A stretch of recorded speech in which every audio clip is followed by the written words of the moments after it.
Go to watchstadium.com and click where to watch. Stadium, welcome to the game.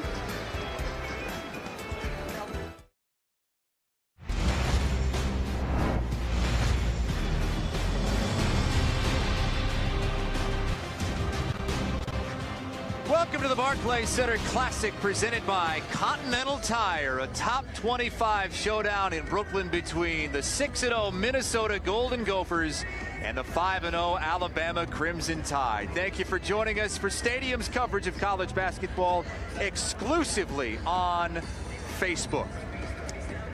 With former Northwestern great Tim Doyle, I'm Chris Hassel. Kristen Balboni is here as well. I know it's November, right? But this, in a neutral setting between two really good teams, kind of feels like a Sweet 16 showdown, doesn't it? Well, I think it's the best game all day in college basketball, and Minnesota's a team that I think is flying below the radar on a national scale. I think they could go out there and really make some noise, get to a Final Four, and if you like fun, you like exciting, Alabama's got one of the most exciting players in all of college basketball. Collin Sexton is must-see, an outstanding freshman for the Crimson Tide. What do you think the key to winning this game is for both these teams? Yeah, I think Alabama's going to shoot the ball well from the outside because it's so hard to drive against Murphy and Lynch when they're able to protect the paint. So guys like Petty are going to have to spread the defense out and open up those driving lanes. If I'm Minnesota, you got to go inside. I think that's going to be their strength. No one's been able to guard Murphy in college basketball. He's averaging a double-double this year. So I think that's going to end up being the difference in the game. I give a slight edge to the Gophers, but hey, that's why we play the 40 minutes, Chris. Right. Looking forward to these 40 minutes. I wouldn't be upset if it goes 45 minutes, maybe 50 minutes. Alabama beat BYU yesterday behind a balanced effort. John Petty led the way with 16 points, but 4 players in double figures. Yeah, I thought Hall gave them tremendous effort, blocking shots and all over the court. You see those 9 rebounds. Ingram's a guy who's a fabulous slasher, and you see Hall using that athleticism. That's going to be matched in this game by guys like Reggie Lynch as well as Jordan Murphy. I think both these teams kind of mirror each other with the athleticism, but all night long, Alabama used that physicality to just bully BYU time and time again. Got whatever they wanted on the offensive end, but you like exciting teams. Alabama likes to play fast. They like to shoot the 3, and they're going to have to today if they're going to pull off the so-called upset against the Gophers. Jordan Murphy has been one of the best players in college basketball to this point. The back-to-back Big Ten Player of the Week, had 16 points yesterday in the win over UMass. Yeah, and just has a tremendous motor and a nose for the basketball. He's undersized at 6'6" and playing the power 4. But he can still get in the lane. He's got great touch. He's not an outstanding outside shooter, but he's got great pep in his step, and you can see him rise above. He reminds me a lot of Draymond Green. He's got a great feel for the game, and as that shooting comes along, he is going to be unstoppable for the Gophers. Look at the starting 5s for both teams in this game, and Minnesota's starting 5 might be the best in the country. I don't think that's a stretch. You know, we haven't talked about Nate Mason. Oh, by the way, he was first team All Big Ten last year. Amir Coffey, maybe their most talented player. He was all freshman as a freshman up in the Twin Cities. And Herb Jones, I really like for Alabama. He could do so many different things. Really their glue guy for Avery Johnson's crew. Jones has really been making waves on the defensive end. Had 4 charges a couple games ago against UT Arlington and had a few more yesterday in the win over BYU. Fans are getting into it. They're excited. They're ready to go. So are the head coaches. Richard Pitino, the son of Rick Pitino, making a name of his own. 5th season at Minnesota, had a school record 23 wins last season. He was Big Ten Coach of the Year. And he talked about struggling in 2015, 2016. They went 8-23, but last year got back to the tournament. Some would say an unlucky draw. They saw Middle Tennessee, who had an outstanding veteran squad. They got knocked off in the first round. But I believe this Minnesota Golden Gophers team has Final Four written all over them. Well, what about Avery Johnson's team? Avery in his 3rd season there at Alabama, former NBA Coach of the Year in 2006 with the Dallas Mavericks, and he's got the Alabama program on the rise into the top 25 and could make a big jump if they get this win today. It's an exciting time to be an Alabama sports fan. Obviously, Nick Saban's got things going in the right direction on the gridiron, but you look at this roster, and with the exception of Hall, all I see is freshmen and sophomores. So this is a group, who knows how long Sexton's going to be in Tuscaloosa, but Ingram and Petty and Jones, they're going to play some valuable roles, as this certainly is a tournament team. And when you look at Kentucky's struggles in Florida, I think Alabama is going to be amongst the upper echelon in the SEC. Well, they're picked 4th, and Kentucky, as usual, picked to win it. How about Florida with the big win last night? And some are saying now maybe Florida's the favorite. Hey, Alabama has its chance to throw its hat into the ring with a big win today against Minnesota. We thank you for joining us here as Stadium brings you college basketball exclusively on Facebook. We're at the Barclays Center. A little bit different than yesterday, Tim, when we were over at the Steinberg Wellness Center on the campus of LIU Brooklyn. We are going to bring you starting lineups right here live on Facebook.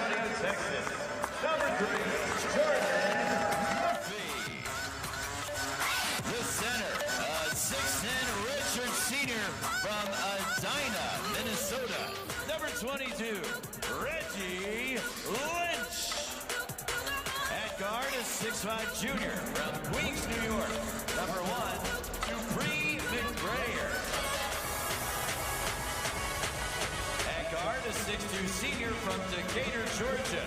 Number 2, Nate Mason. And finally at guard, a 6'8" sophomore from Hopkins, Minnesota. Number 5, Amir Coffey. The head coach in his 5th season is Richard Pitino.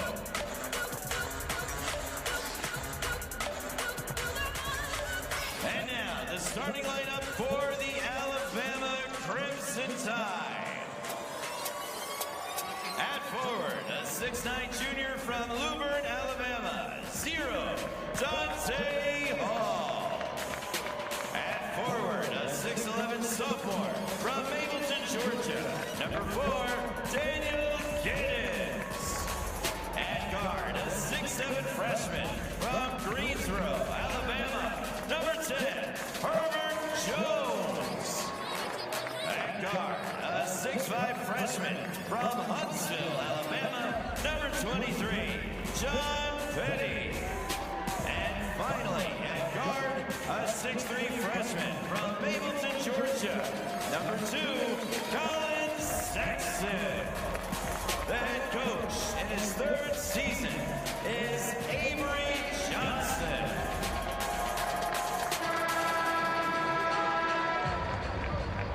We are ready to go here at the Barclays Center. Before we do, send it to the 3rd member of our crew, Kristen Balboni. And Rick Pitino here watching his son. I know Richard's got a lot of family here, and he said it really means a lot to have them here supporting him. And guys, we know these are 2 very passionate fan bases, Minnesota and Alabama. So we want to hear from you. You're a part of this broadcast. We want to see your pictures on Instagram and Facebook. Let us know how those double setups are going. Use the hashtag #MinVersusBama. All right, Kristen, you see the hashtag in the upper right-hand portion of your screen. Use that and correspond with us all throughout the game, all throughout the evening. Thanks for joining us on a very exciting day for both of the fan bases. Minnesota taking on Wisconsin, the big rivalry football game, and of course the Iron Bowl for Alabama fans against Auburn. This is what we've been waiting for, Tim Doyle. It's the best college basketball game being played across the country, and you can only watch it here on Facebook. Minnesota wins the opening tip. Nate Mason, one of the best point guards in the country, leading the way for the Golden Gophers. Inside of Reggie Lynch, the bounce. Murphy draws the foul. Jordan Murphy to the line where he's 70% on the season. Alabama foul called against number 4. He just has such a tremendous feel for the game, and good catch in traffic, and he's able to get Giddens in the air and get to the free throw line. He's kind of a throwback player where he does a little bit of everything. Excellent rebounder. He's unselfish. And that's a quick hook early for Avery Johnson. Herb Jones subs out of the game. Just talking about how great Jones has been on the defensive end. He'll bring in Dazon Ingram to replace Herb Jones. 2-0 Minnesota after the free throws. Let's check out this awesome collection of Alabama freshmen. I don't think I've ever seen that before. And I probably watched 3,000 basketball games. You were never yanked that early? First possession of the game? No, I've never seen that before. Mason, a pull-up three. Got it. 5-0 Gophers.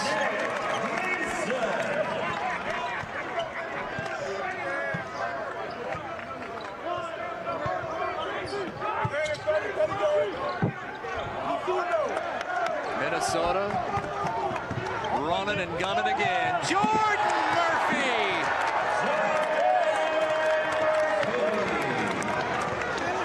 I said this could be a Final Four team. Am I crazy, Chris Hassel? No, you're not crazy. Minnesota's going to be in the top 10 if it wins this game today. Ingram left his feet. Oh, Hall got blocked by the backboard, and here come the Gophers again. Amir Coffey, the Euro step, and it'll stay with Minnesota. Yeah, he might have stepped to Croatia there, but out in transition, Murphy, watch your head. I'd call that the Euro-Asia step from Amir Coffey. Not called. We're in an NBA arena. Dupree McBrayer, too strong. Ingram taking it inside, right at Lynch. Can't get the roll. Tipped out of bounds by Mason, and Alabama gets it. I got a chance to talk to Richard Pitino before the game. Their #1 concern, obviously short turnaround, getting back on defense. They must make Alabama a half-court team. That's when the Crimson Tide are at their best, with their push and pace. Ingram stumbles. Gets it out to Collin Sexton. Came into this tournament leading the SEC in scoring. There's the Ohio State transfer, Giddens, who walks. The problem with playing so many young guys like Avery Johnson is doing is, all right, who's going to calm this squad down? Sexton's obviously their best player, but when things get rough, who's going to stop the bleeding and say, all right, everyone just relax and go get an important bucket? Right now, Alabama in disarray. 7-0 Minnesota. 2 minutes gone by. Mason thought about it. Murphy travels.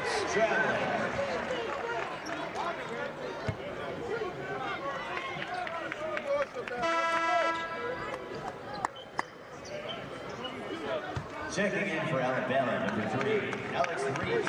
I saw Richard Pitino before the game. He had just the golf shirt on. Made the adjustment to the pullover. Yeah, he pulled it over top the golf shirt. He was cold. A little cash. Flat out told me he was cold. Avery Johnson going with the short sleeves. There is an ice hockey rink underneath here as Collin Sexton knocks that down. Of course, the Islanders play here now as well. I think for Alabama to win this game, Sexton has to be somewhere north of 24 points. Came into this game averaging over 20 a game. Lynch bodying inside. Murphy, the offensive rebound, straight up, blocked by Hall, got it back, and third time's a charm.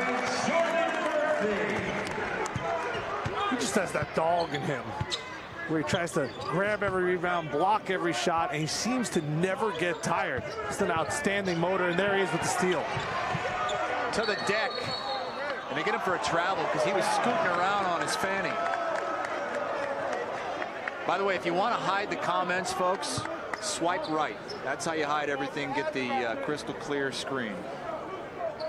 Excellent hustle here by Jordan Murphy, just staying with it. He's got great touch down low. I gave my top 20 players in college basketball on the Rally Show. Check that out. 6, 11, and 1 Eastern every night on Stadium, and I did not have him as one of my top 20 players. I made a mistake. Good plug. You get to redo that. Hey, it's a block from Lynch, and here comes Coffey. Minnesota's got the numbers. Coffey the bounce, and Mason had it stripped. They get a foul on Collin Sexton. Crimson side foul. That's to number 2, Collin Sexton. This is what makes life so difficult. He leads the country in block shots. Reggie Lynch over 5 a game. And that what I thought was going to be the difference in the game was the interior presence of Murphy and Lynch. And so far, both guys are making their presence felt. Only had 2 blocks yesterday. Mason knocks down the first. Mason, a guy out of Decatur, Georgia, a senior now, first team all Big Ten last season, one of 50 on the preseason Naismith watch list. He says he doesn't play with a chip on his shoulder, Tim. Plays with a boulder on his shoulder. You think that's funny? I think it's interesting. Checking in for Alabama. Sounds like a t-shirt. If you're Alabama right now, I want Sexton trying to make something happen. Get a ball screen. There it is. Great defense from Lynch as he swats it out of bounds. Already his 2nd block of the game. You're right, Tim. These big men inside wreaking havoc early for the Gophers. What makes it so difficult to play against is you can't simulate that in practice. You can talk about it, you can prepare for it, but when you go up against a guy like Reggie Lynch, he can affect the game in so many different ways. You're going to have to make some of those. Alex Reese misses. Gophers looking to go up double digits in the first 4 minutes of this game. Coffey splitting inside the dish and dunk from Jordan Murphy. But they wave it off. It's a charge. What do you think of the call? Got to see the replay. Obviously the hardest call in all of basketball. The arc there has made it easier for officials. And I think that's a good call. It looked like Smith was outside the arc. You leave your feet like Coffey does, you put yourself in a bad situation. And maybe that's what jumpstarts Alabama here, because it's been all Golden Gophers at the start. 11-2. Back into the game is Herb Jones, who was taken out after the opening possession when he picked up a foul. Ingram cut off and traveled. And Reggie Lynch forced it. Well, see what kind of adjustments Avery Johnson makes after this opening salvo from Minnesota. 11-2 Golden Gophers. Over to Kristen Balboni. Yeah, guys, talking about Avery Johnson. He has been roaming up and down in front of the bench trying to fire his players up, and he certainly knows this arena well. I was talking to him a couple of days ago, and he said it is his first time being back here since he coached the Nets. That was back in December 2012 was his last time here. He said he's really excited to be back, and you could tell that he didn't just say that. He really meant it. He was talking about some of the remodeling that they've done. Earlier today, there were workers from Barclays coming out and putting them decals out on the court. They came over to him. They said, "Hey, coach, how you doing?" You can tell he's got a lot of love for this place, and we know that he would like to come out with a win here today. Tim, Chris? Kristen, thanks. In interesting context. Back in the house that he helped open up here in Brooklyn. 7 seasons in the NBA, 2006 Coach of the Year, of course. As a player, he was an NBA champion in 1999 with the Spurs. Get to your bailout. Come on now. Go, man. Go. The music wasn't so loud, I might be able to hear him a little bit. He's got a unique voice. Certainly you hear it booming out at shoot-around in an empty arena. People here happy to have him back in Brooklyn. Yesterday at the Steinberg Wellness Center that holds 2,500. We're here at the home of the Nets and Islanders. Big NBA arena for a big-time matchup. And it's all Minnesota early. We got to clear out of here right after the game for Jay-Z, by the way. Now we see Matt on Facebook chiming in. Not a great day for Alabama sports so far. Auburn, 10-7 lead at halftime of the Iron Bowl. And here comes the title to a slow start.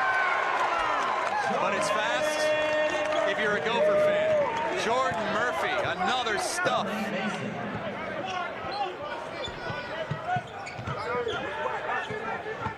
Sexton trying to create something.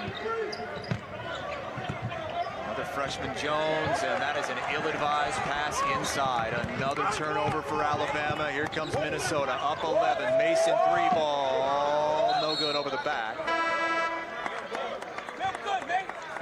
Take another look at that alley-oop. Yeah, out of a timeout, this is a set play. You see Murphy there. He's able to get to the corner. Great execution against the zone. Avery Johnson's trying a few different looks right over the top, and guess who? He's already been named Big Ten Player of the Week, not once, but twice, and the Gophers are off to a 13-2 start. First player in Gopher history to do that. That three off the mark. Ping-ponged around, and that'll count, plus the foul. Galen Smith, another freshman from Clinton, Mississippi. He did not play last game.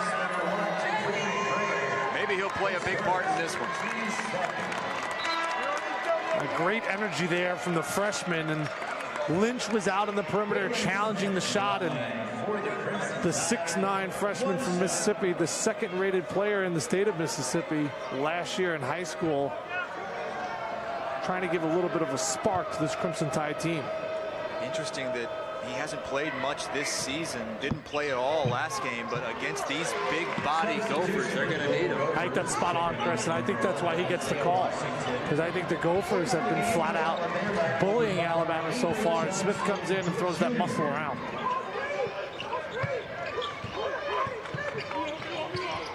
(13-5). Coffee the bounce inside to Murphy, and Murphy's fouled. Jordan Murphy so active early. 8 points, 3 rebounds, already a couple of blocks. Jordan Murphy has made 1 3-pointer this year. Right, that is not a strength of his. It's actually probably his biggest weakness. We saw that 3-pointer yesterday. That's right. Banged it home against UMass.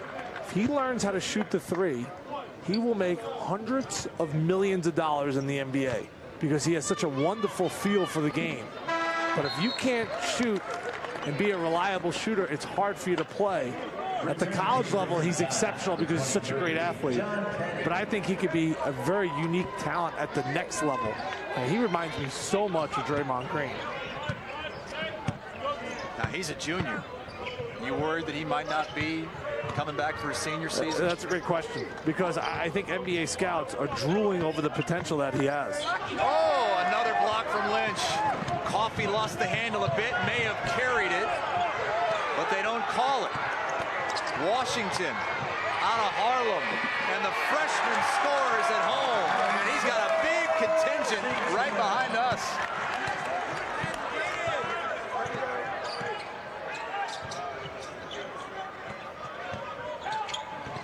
Minnesota up a dozen.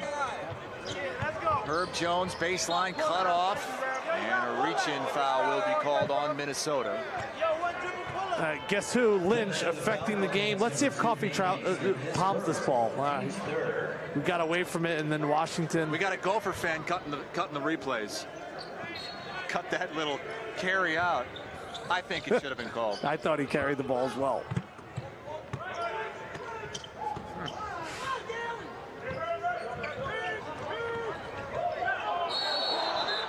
Murphy ties him up, but before that, it's a travel. Yeah, guess who was in the right place at the right time? You know, and you see Draymond Green, he kind of fulfills that role for, in my eyes, the best team in the NBA, the Golden State Warriors. I love this Minnesota squad because they're not predictable. Lynch can affect the game in so many different ways. Murphy, Coffee, Mason. Prayer's a guy who can go out there and get buckets, and then you bring Washington in as that spark plug off the bench. 5 turnovers in the first 4.5 minutes for Alabama. Again, the friendly hometown bounce for the freshman Isaiah Washington. Mr. Basketball in New York last year out of Harlem. Was that a jelly? Avery Johnson Jr. The slick little finger roll.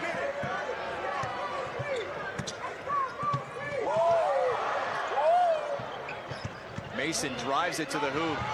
No good. Good defense from Galen Smith. Here comes John Petty.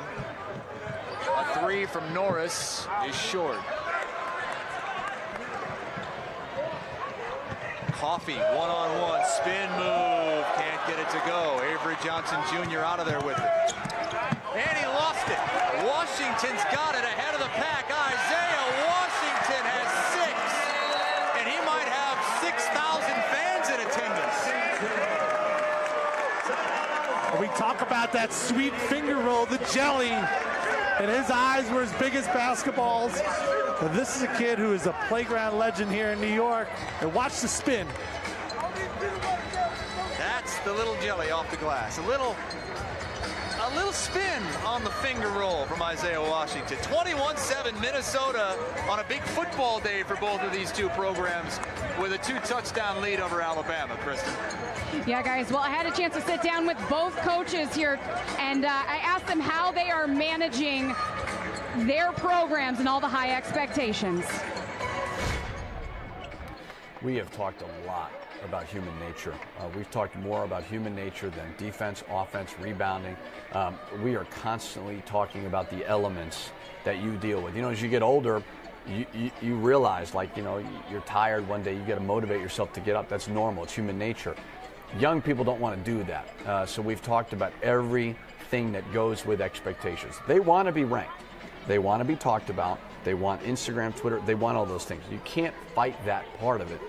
You've got to embrace it, but then you got to understand, well, if you want to stay relevant, these are the things that you need to do in order to win and get better.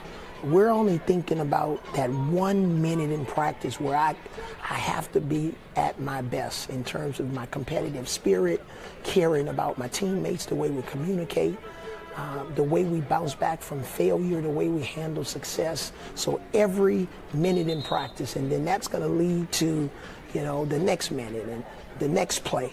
And that's what we talk about. We don't look at the season in its entirety or where we're ranked or not ranked. We have a single purpose, and we think if we can just stay in the moment, everything else will take care of itself. Avery Johnson has this team in the top 25 in his 3rd season. Still the single season record holder for assists per game in the NCAA. Averaged 12 assists a game when he played. He's got Alabama off to its best start in 5 seasons and ranked for the first time in 6 years. Rough start to this one, though. See how they respond. This is his son, Avery Johnson Jr. 13 on the shot clock. Giddens looking to set a screen up high. Minnesota defense extends. Norris the bounce. Giddens out to Norris. The senior hits the 3.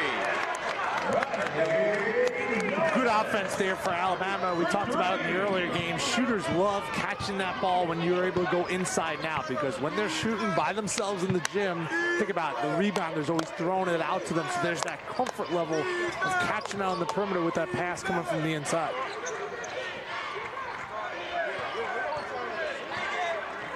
On the shot clock. Nate Mason calling out a play. Has Washington at the buzzer. No good.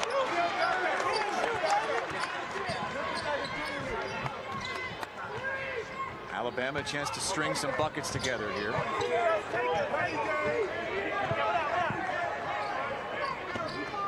Ingram going right on Washington. Gets it swatted by Murphy. Murphy finds his point guard, Mason. Mason to the hoop.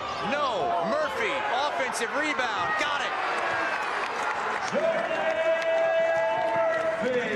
If loving Jordan Murphy is wrong, I don't want to be right. 12 points already.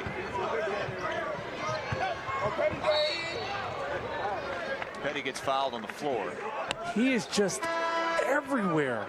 On every play, defensively in the right spot. Gets the steal, gives it up to his point guard, runs the floor. Might have been a foul there. Still wins a 50-50 battle. Then he has such great soft touch around the rim. And this guy is tremendous. 21 on the shot clock for Alabama. Here's Collin Sexton. Boy, he ran into a brick wall, but he's going to get to the free throw line. They get the foul on Bakari Kanate. Bakari saying, look, I'm straight up. He just ran right into me. Bakari Kanate, his first, team's fifth. So free throws coming for Sexton, averaging 22 points a game, 64% from the free throw line. Just 18 years old. Consensus top 10 player nationally. We send it over to Kristen. Yeah, guys, we want to see those double setups. We got 2 good football games for both of these programs going on right now. Hashtag Min versus Bama. Send us pictures on your Facebook or on your Instagram of how you're watching this game. We're going to show them in the broadcast. It's been all Wisconsin in the game of the Twin Cities, 17-0 Wisconsin. Alabama now has a lead on Auburn, 14-10 in the third. Down by 12. Michael Hurt in the game for Minnesota. Washington tries to split the double team and turns it over. Here comes Sexton. Gets around Kanade. Sexton all the way. The finger roll. He has such a tremendous gear when he's out in the open floor, and almost Russell Westbrook-like the way he attacks the rim. The last couple of possessions for Alabama have been very good defensively, and now the turnover for the Gophers. Momentum starting to shift a little bit to Avery Johnson's crew. Offensive foul. And they get Devontae Fitzgerald, the redshirt senior from Atlanta, who was at Texas A&M, transferred over. 10-point game. Minnesota's led by as many as 14. Sexton, a stutter step out to Norris. Wow.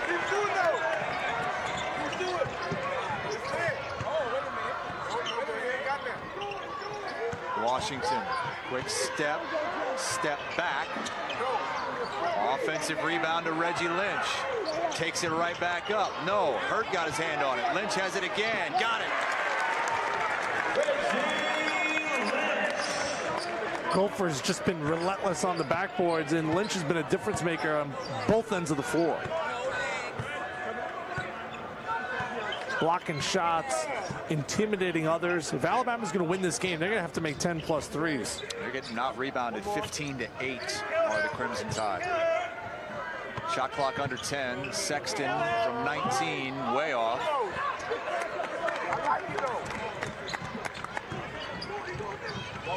Mason out to Fitzgerald. He'll take that. And Giddens lets it go out of bounds to Alabama. Get into it, Petty. Get into it, Petty. Checking in from Minnesota, number 123, McBrayer. Herb Jones is in. Giddens, Norris take a seat.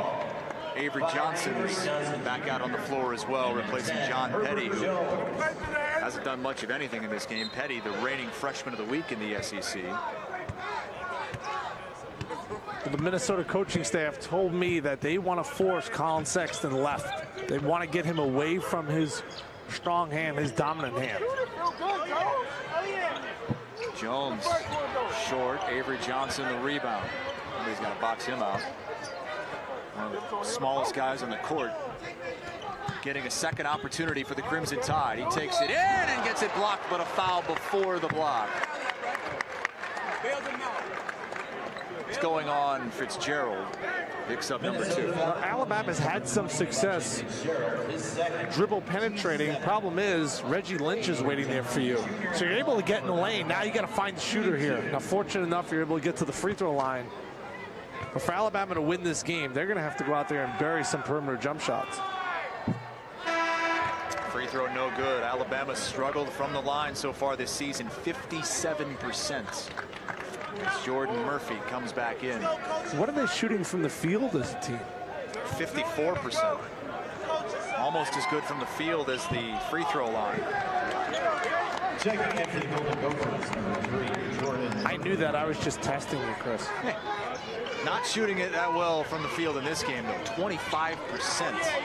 It was 5 of 20 to start this game.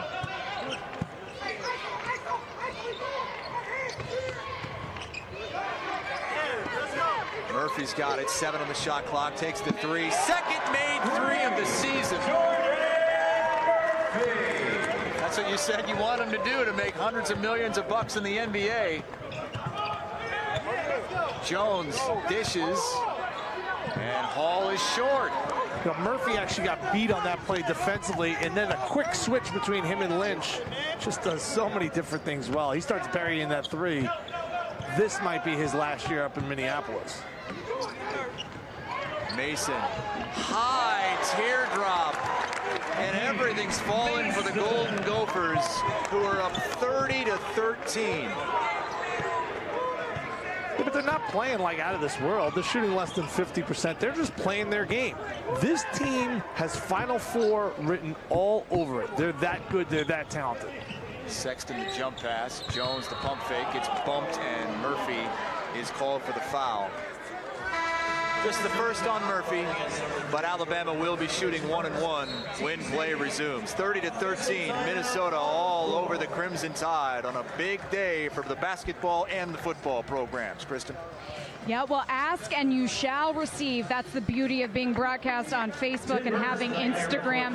We asked for you to send us your pictures of the double setup using the hashtag Min versus Bama, and this is what we got. First from a Bama fan. I like that setup. That's nice. Then we've got a Minnesota fan. Here we go. Very nice. Again, hashtag Min versus Bama, and another Minnesota fan here. Tim, Chris, I like these setups. I think these people are doing it right. I do too, and I think I've noticed a lot of them are laptops, and I've experimented with the phone, with the tablet, with the laptop. I actually like watching these games on Facebook more on the laptop because you get a big TV screen, right, for the stream, and then you get a little column for the comments as well. When I'm watching on a phone, if I really want to watch the game, I'm swiping right? I'm getting those comments out of there on a small screen. But on a laptop, you can have the whole shebang. Well, erase James's comment right there. He said these announcers are the worst.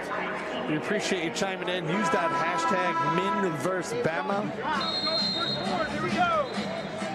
I like that one too. Of course, you don't have to know that much to know how to get the stream onto your big screen TV as well. So if you have the TVs, certainly just feed that puppy right into your TV and get this up on the big screen, beautiful HD.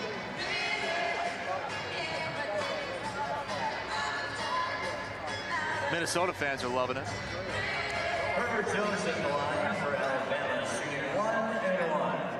shooting 1-1. 1-1 for Herb Jones.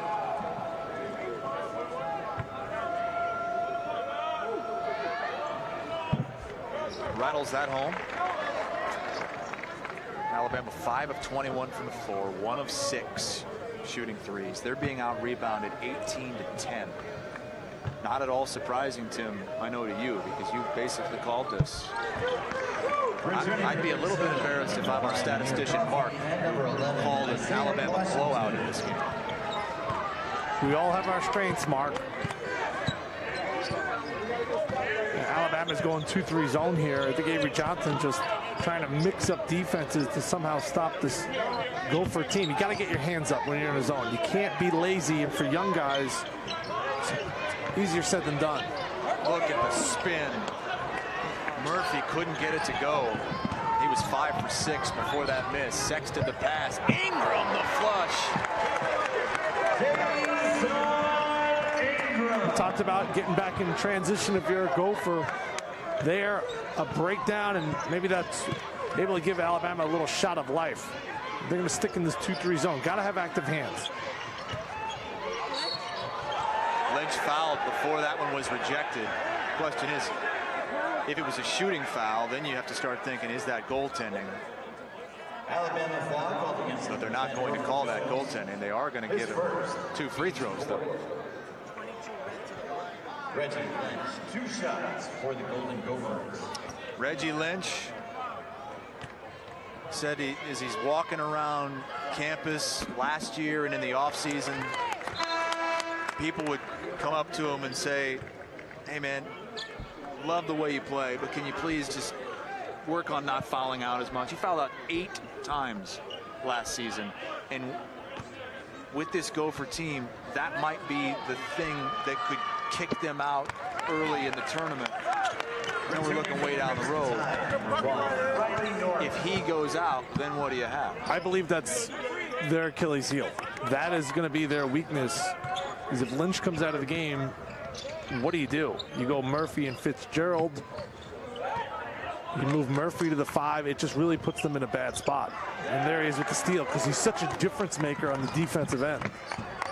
Bad decision by Jones to leave his feet. Reggie Lynch is second all-time in Illinois State history. The college, that is, in blocks. He's a transfer. That's amazing.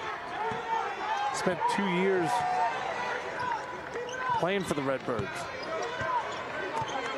5 on the shot clock. Washington 1-on-1 with Sexton, the step back. Oh, they called him for the travel there. He doesn't like the call. I'm a bit surprised they called it. Yeah, I mean, I remember Skip to my Lou, Rafer Alston, and he always had these creative moves. Watch his footwork.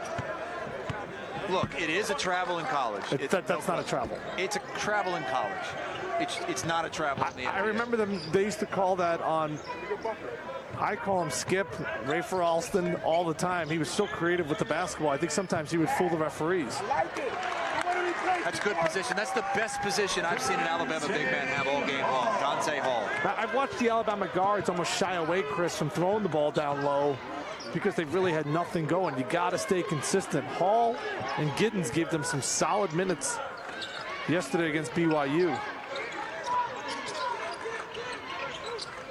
McBrayer finds the wide open Washington, but he's in amongst the big men. Coffey the 3, and that's strong. Oh, look at the rebound from Murphy.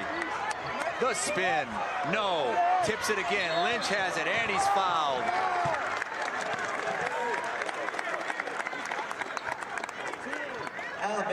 Now, the biggest concern coming into this game was Collin Sexton. You see them forcing him left once again, the double team a little late. A good drop off to Hall. But that's something to watch out for on this broadcast. They're going to force the sensational freshman to his offhand. You see him, number 2 in white. McDonald's All-American. He won the slam dunk contest at only 6'3". He is an amazing talent, and he garners a lot of attention from the defense.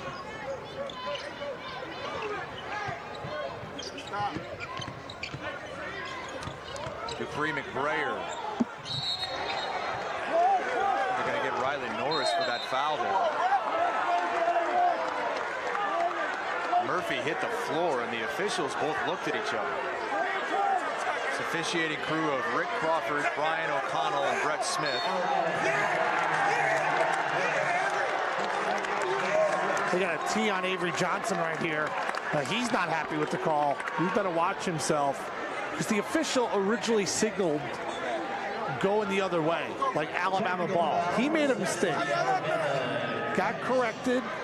Gave Minnesota the ball, and Avery Johnson just went irate on the sidelines.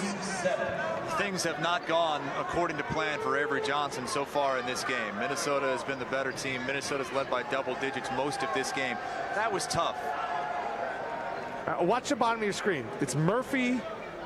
Norris did have Norris. the arm wrapped around Murphy's shoulder. And Murphy was the one that hit the floor. And this is where they teed him up. You see Brian McConnell there trying to settle down Avery Johnson, but he's hot right now. His team is struggling. Clearly that wasn't where they teed him up, because he was just saying, okay, okay. Yeah, it was originally pointed Alabama basketball. It was a mistake by the officials. They're taking a look at it right now. It's your bottom official, lower left. He's the one who signaled the call. Again, it's 2 guys fighting for position there. I honestly think that is a foul on Riley Norris. Watch the referee under the basket. Now Murphy was just... He signals and watch his hand. See, right. He's pointing towards Alabama.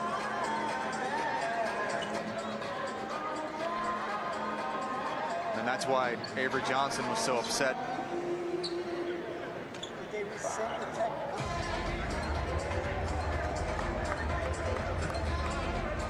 The officials looking to sort this thing out, because there's, I mean, it's a loose ball foul and everything else.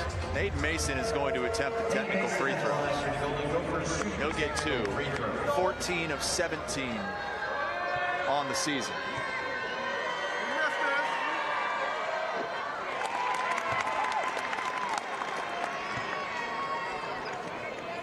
So it is what we thought, a foul on Riley Norris, a regular foul, and then the technical on Avery Johnson. They took a look at it, I believe, just to see if there was any kind of flagrant elbows flying around, anything like that. There wasn't.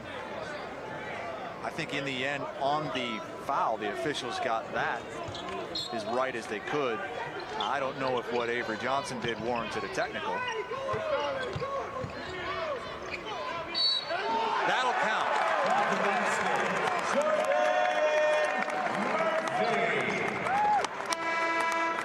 Jordan Murphy is having himself a month. 17 points and 9 rebounds already in the first half. He just has an old man-like feel to the game where it's never moving too fast. He always is in the right position. And right now, he's a man amongst boys. He is basically bullying Alabama in every sense of the word. A double-double in every game this season. That's going to continue. Sexton around and out. You see that left-handed dribble? That's what Minnesota wants. They want him doing everything with his offhand. Collin's so good when he's able to turn the corner with his strong, dominant hand, his right hand. Alabama's got to be careful not to let this thing get too far away. Good defense there by Sexton. McBrayer, oh, he rose to the rim. No foul is called. Sexton traveled. He's got to shoot that ball. I know he's struggling offensively right now, the Crimson Tide team is, but that's a good look in the corner in transition. A rhythm shot. The freshman seems out of sorts. Already another double-double for Jordan Murphy. 17 points, 10 rebounds, a double-double in every game this season. Kristen? Yeah, guys, we've been talking a lot about Reggie Lynch, and I just almost tripped over my words because I'm so excited to tell you about his uncle, Kevin, who was also played at Minnesota and was, let me get this right here, the first pick in the second round of the 1991 NBA draft. Now, Uncle Kevin lives in the Twin Cities. He is an analyst for basketball, and he and Reggie are close. I imagine that he's very proud of Reggie's play here today. And guys, look at some of these old basketball cards. I got to say, that is a great hairstyle from Uncle Kev right there. I think the jersey's better than the hairstyle. Love those old Charlotte Very Hornets 90s. uniforms. Very 90s. Great hair in that family, I would say. Business in the front. Yeah. Business in the front, party in the back. In the back. Tim, you got an explanation from one of the officials? Yeah, they were looking to see if that was a flagrant between Norris and Murphy. He got the call right. I asked the official straight up. I said, why do you think you teed him up?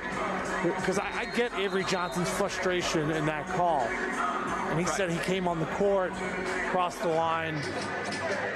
You know, it's a difficult call, but I think the official let him say his piece for a little bit, and then Avery kind of said the magic word. And there's a few magic words you can't say to officials. I think he's frustrated. Alabama's frustrated. But still, not out of the woods yet. Down 17, and when you're shooting only 29% from the field, 7 of 24, against a team that's going to be in the top 10 if they win this game. You got to see if you can close this gap somehow, some way. If you can get this to 10 at halftime, give yourself a chance. Alabama averaging 84 points a game this season. Here comes Sexton. The freshman lays it in. Collin Sexton.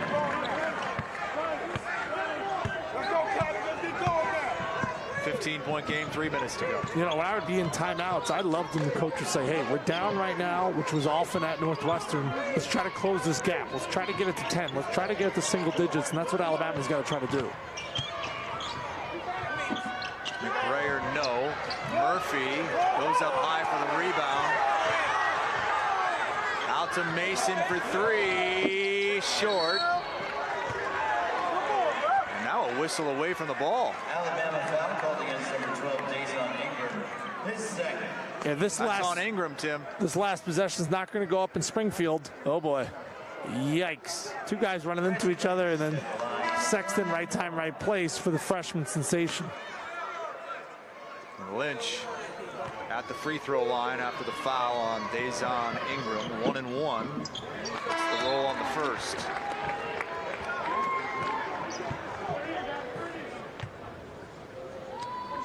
McBrayer has a bloody lip after that collision. He's a hometown kid as well from Queens.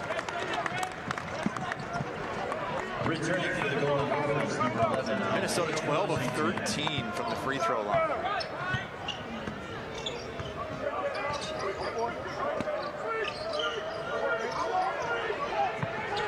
A lot of standing around right now for Alabama on offense. Petty lost it on the way up. It's batted around and Mason has it. Wanted to throw it ahead to Lynch. Held it back for Coffey, and Coffey threw it inside and into traffic. Ingram all the way. Timeout is called by Richard Pitino. Not happy with Amir Coffey, who points to his jersey, says that's my bad.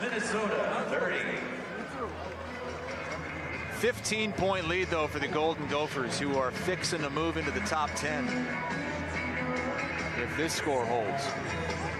Kristen? Guys, we got more Instagrams rolling in. Take a look at this. Like we said, we want you to keep using that hashtag. Let's see that double setup, hashtag Min versus Bama. Oh, this guy's going phone. Okay, that's nice. He's got a nice blanket. We got the double setup here. I like it. We got a triple setup right here. 3 games, guys. I didn't expect that. Oh, all 3. Wisconsin, Minnesota, Auburn, Alabama, and ours. Now that's nice. That guy could use some lights, though. Let's get the lights I going. don't know. I like the darkness. You like the darkness? Okay. That says a lot. Good stuff. Keep sending in those pictures and the comments. Auburn has taken a lead on Alabama, 20-14, late in the 3rd. Minnesota losing 31-0 to Wisconsin. Coffey bailed out on that call. Kind of hung in the air for a little while and drew the foul. Yeah, it was interesting you say that, Chris. It almost looked like when he jumped, he was just looking for another body to bump into. You know what I mean? Like, he jumped with no intention of scoring. He went, oh no, I'm not going to make this. Let me find somebody, and really went out and sorted out the contact himself and was able to get to the free throw line.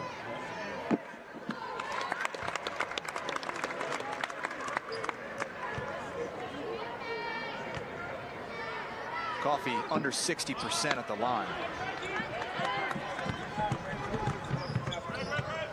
Watch Sexton. See, everything's going left. That's the only success he's had, is go left and look for Dante Hall. That's the second time we've seen that inside. Well, I think that's going to be the recipe for Avery Johnson. Keep getting him in that pick and roll situation. Let him go out there and make a play. So talented, Sexton. Great pass there. Mason, the dish, Murphy bodies in, gets it blocked from behind, but he just keeps coming. Misses one, no problem. I'll get it back and I'll score it the second time. He has 19 points and 11 rebounds.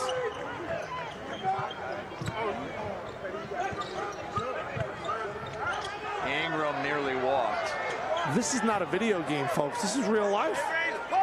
This is college basketball. It's 2 top 25 teams, and Jordan Murphy's just dominating. Sexton able to get to that strong hand. It's so good going to his right. Not having a bad game. He's got 9 points, 3 assists. So Sexton really playing pretty well. They just can't seem to stop Minnesota inside. They do here. Galen Smith, the block, the lob for Hall, and he's going to the free throw line. That's on Murphy. Foul number 2 on Jordan Murphy. And 2 shots coming for Dante Hall. Galen Smith has come in and really given Alabama some solid minutes. Weak side there at the block shot. He's given them some toughness. That's something they've been missing in the first half.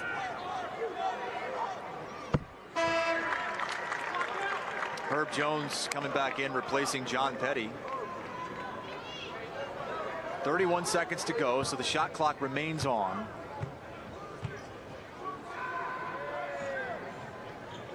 Alabama down 12. If they get a stop here, can't be feeling too bad. Returning for Alabama, number 1, Brandon Norris, and number 10, Herbert Jones. Kenny Jam chimes in. He goes, Murphy, can I be your agent? Kenny, I'll tell you this right now. I want to be a part of that group too. Jordan Murphy has just been an absolute beast. Just give me 1% of everything coming his way. Minnesota taking it all down. Again, just a 1.5 second difference. Shot clock to game clock. Shot clock to 5. Mason with 3 on the shot clock. With 2, Mason the bounce, and it's a shot clock violation.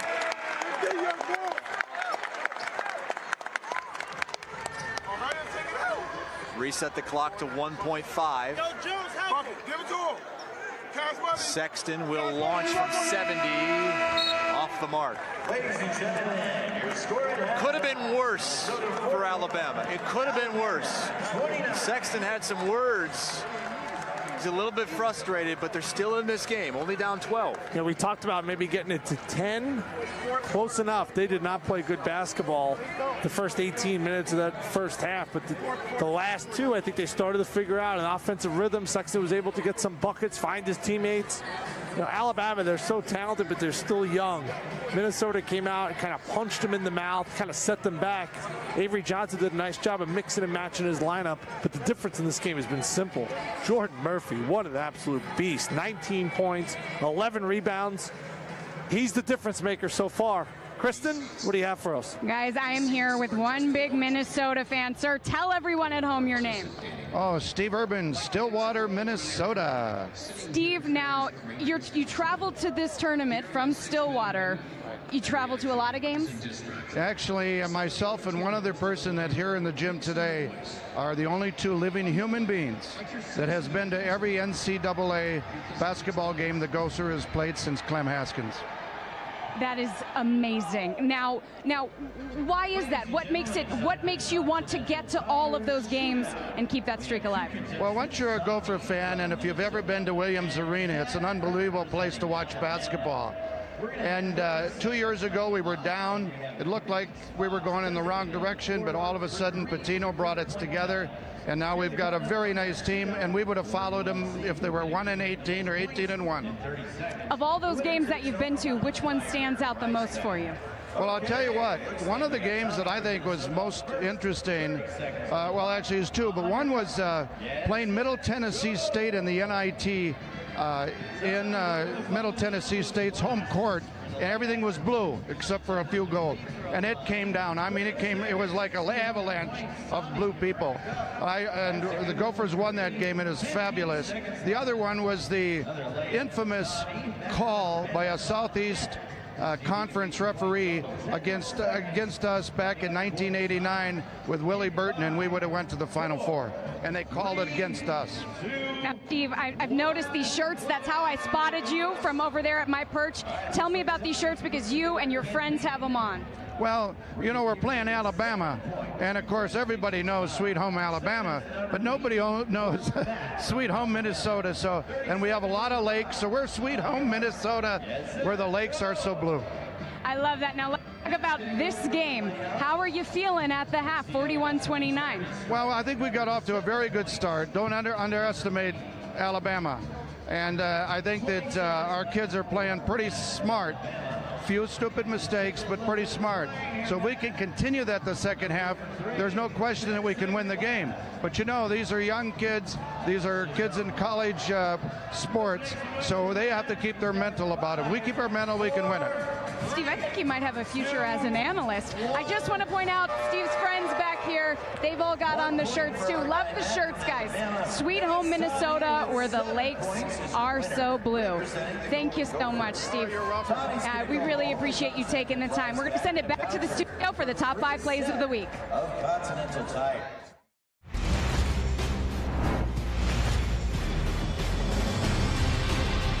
I'm Tyler Jacobs here in the stadium studios. We'll get you back out for the second half of your game in just a moment. There were some great plays in college basketball this week. Here's a look at the top 5. Yeah, that was a big play win. Assist deflection on the floor. Giddy Potts back in. Giddy Potts would be the one getting it done. We talked about staying away from deflections. That 1-3-1, they got the tip, and Potts with a big finish. Giddy off the bench, bagging the bucket. ISO for Carter here. Bagley, the two-handed finish. And a spin move and the dunk.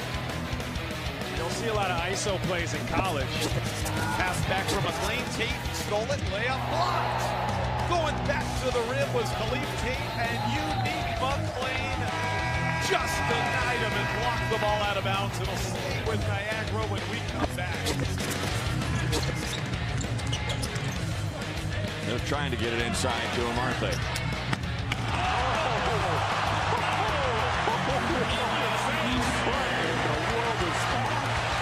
That was a little frustration from winning the ball. Oh my God. He's seen the ball being taken from him a number of times. He only put it down for 2 dribbles. Oh my, Konate is able to meet Ogalu at the rim.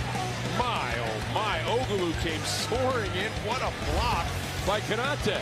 Stadium is your new national sports network, the only 24/7 network available on both television and digital devices without a cable subscription. Check your local television listings or go to watchstadium.com and click where to watch. Stadium, welcome to the game.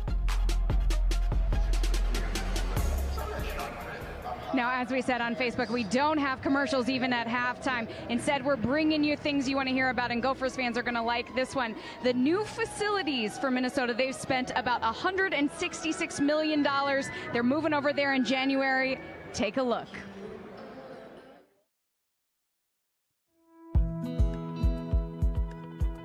Well, time is so precious, you know, and when you can have one facility where all student athletes can be impacted, I mean, from an efficiency standpoint, they can eat, train, get their academic tutoring, academic training, all in one facility is just phenomenal.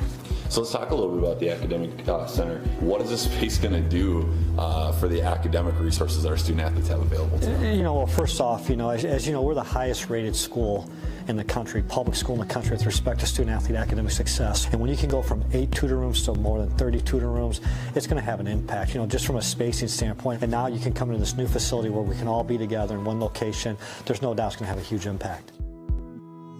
As we're walking through the nutrition center, tell me a little bit about how this is going to change the daily lives of student athletes. The cool thing for me is obviously you have a new state-of-the-art facility. A lot of times our teams don't have a chance to hang out with each other, and now we'll have a place where, you know, it can hold up to 325 student athletes, and we'll be able to have different interaction between different teams, which we think will be really special and really neat for our students.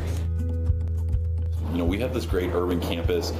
You can look out the window here and you can kind of see your future is right across the river there, just a couple of miles away. Without a doubt, this is my favorite part of the tour. You know, I've had a chance to walk through here many times, and when you walk through here with recruits and you can actually see the downtown community, you know, in my mind, there's no doubt we're the most aggressive school in the country with respect to what we're doing from a leadership standpoint in our Leadership Excellence Center. You know, with the 18 Fortune 500 companies right here in the metro area, we're not a typical college town. We want to make sure that our student athletes, that again, we prepare them outside the classroom, outside the playing fields. We have a degree of care for every individual. You know, you talk about the 80 different majors out of our 750 student athletes. We have student athletes studying a myriad of different opportunities. And when you're at a world-class institution like the University of Minnesota, and we can provide individualized special attention for each student athlete to make sure that we give them the tools necessary to make sure he or she, when they leave this institution, are prepared for the next step. Looking back at this space here, Mark, talk about the progress and how quickly this thing is coming. This is the ultimate team effort, you know, whether it be our staff, Mortensen, the subcontractors who are working on this facility. You know, I was here 2 weeks ago and none of this equipment was here. And now to walk in here and see it come to life, it's just awesome. And it's hard to believe in less than 2 months our student athletes will be using this facility. But there's a reason why you're seeing an uptick in our recruiting across all sports. There's a reason why you see people with excitement and energy in our department right now, because they see this coming and the impact it's going to have on our program. Those facilities look awesome. Also, while I've been here at the Barclays Center Classic, I had the pleasure of sitting down with Alabama coach Avery Johnson. We talked about a lot of different things, including the draft and one and dones. Take a look. Well, I was excited about it because I think the dialogue between the NBA, the Players Association, the NCAA, that positive dialogue about what we need to do about the one and done rule, I think is a step in the right direction. I'm all for, you know, kids either coming straight out of high school if they're good enough, or staying at least 2 years in college. I think the NBA is going to have a better product for those kids that are ready.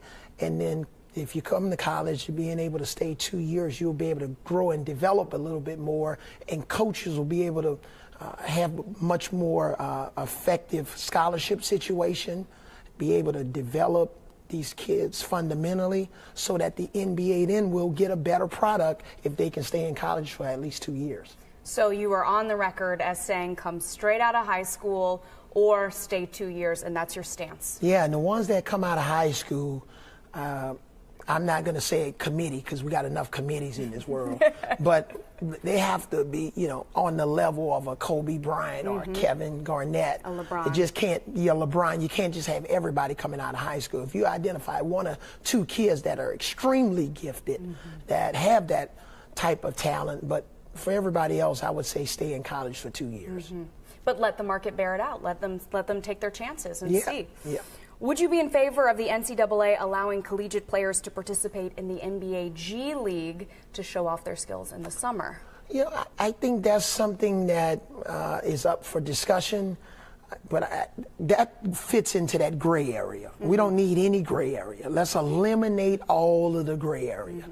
So if kids come out after 2 years, I like the idea that once they come out and declare for the draft, if you don't make it, you can come back to school. If you don't make it past that deadline where you can go back to college, but you can only declare twice. But I don't like the gray area of being able to go to the G League after your freshman year or out of high school. Let's eliminate the gray area. Now, you've got a lot of players, especially with this recruiting class, who, you know, are probably interested in the NBA draft and potentially sooner rather than later. How do you talk to them about whether they should stay in school or declare for the draft? It's really simple. Based on all of the research that we gather from all of the NBA folks who know what they're talking about, if you are somewhat guaranteed to be a first-round draft pick, we will help you pack your bags. You need to go to the NBA. If you're a lottery pick, we don't even think twice about it. I played in the NBA for 16 years, so I would love for as many kids to experience it. Maybe not for 6 years, it might be 3 years or 9 years. But if you're somebody that's projected to go in the first round, and sometime maybe even in the early second round, especially with the way the guaranteed money's changed, that's something that we would encourage our players to do. Well, I really enjoyed having the chance to sit down with him, and I found a lot of the things he said really interesting, and I would love to hear what both of you think. What about one and done, Tim? Do you like what he said? He said either go right out of high school or stay 2 years. Yeah, I think that's spot on because the NCAA wants to say that these guys are student athletes. So if you have to stay 1 year in school, you really only have to go to 1 semester just so you're eligible. So I would actually like to see it stretched to 3 years. Yeah. That way, if the guys choose to go to college, then if they stay for 3 years, they're really making an effort to go out there and try to get their degree. Like, for example, Michael Porter Jr. hurt his back from Missouri. Do you think now he's going to focus in on his studies?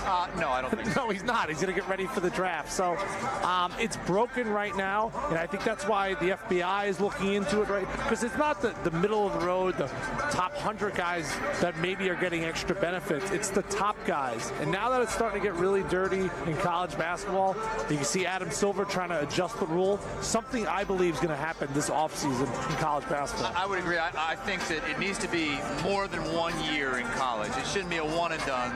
If you want to go to the NBA, I like what Avery Johnson said, and I know Richard Pitino, He said the exact same thing. He said the exact same plan. I think if you're good enough to be drafted, you can come straight out of high school to the NBA. But if not, you go to college, you got to be there at least 2 years. I'd love for it to be 3. I'll take 2. Well, whatever it is right now, it's not working. But the sad part is, a guy like Collin Sexton, who we get to see on the court today, you know, we may never see that. I think the most excitement in college basketball is the one-and-done guys. Those are the guys that I wanted to see, especially to tip off the year. What do they really like? Can they play at that next level? Now, as the season wears on, I think we like to see outstanding teams like Minnesota, but I believe this offseason there's going to be an adjustment to the rule. That's Tim Doyle, who played his college basketball at Northwestern. Had a year at St. John's in there as well. Kristen Balboni and Chris Hassel, thanks for joining us. It's halftime. Minnesota with a 12-point lead over Alabama. We'll show you how things went down in the first half, and a lot of it had to do with the 2-time Big Ten Player of the Week, Jordan Murphy. 19 points, 12 rebounds, 2 blocks, and a steal. And we need to update those points right there because he deserved every single one of them and scored them in a plethora of ways. just has a relentless motor. He tries to grab every single rebound. And I talked to him yesterday before the game, and I said, well, give me a comparison. What's your game like? Because I can't even describe it myself, because I can give you a little bit of everything, and he has just done that for the Gophers. And as for Alabama, they got back in the game when Collin Sexton really started to work a little bit from the offensive end, got his teammates involved. Here, an opportunistic basket.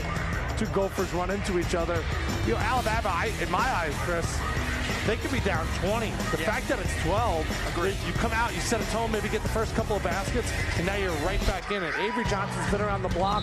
They did not play their best basketball, and still within striking distance. And some people might see the field goal percentages and say, what? I mean, Alabama should be closer than 12.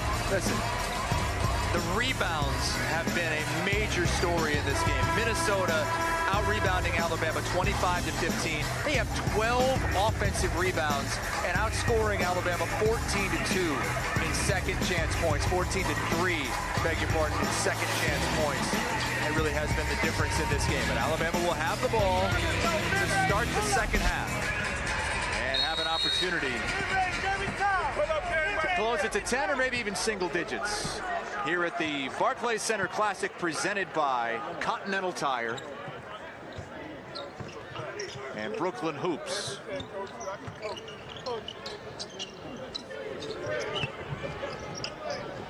Sexton to Hall, and Hall with the tip again, and they're going to get over the back, I believe. McBrayer went over the back of Giddens.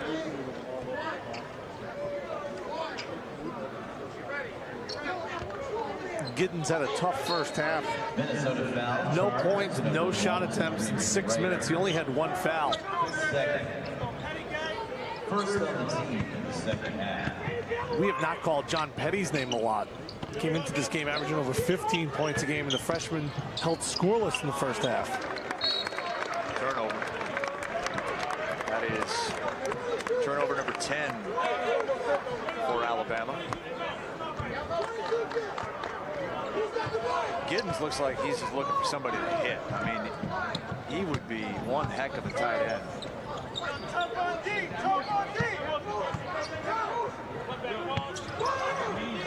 A little bit of a zone here from Alabama. Minnesota passing it quick. Murphy, another offensive rebound. Jordan Murphy's 8th offensive rebound of the game results in 3 more for Nate Mason.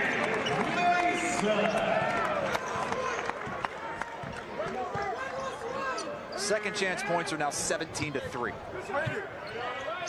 right, go get money. It's got time.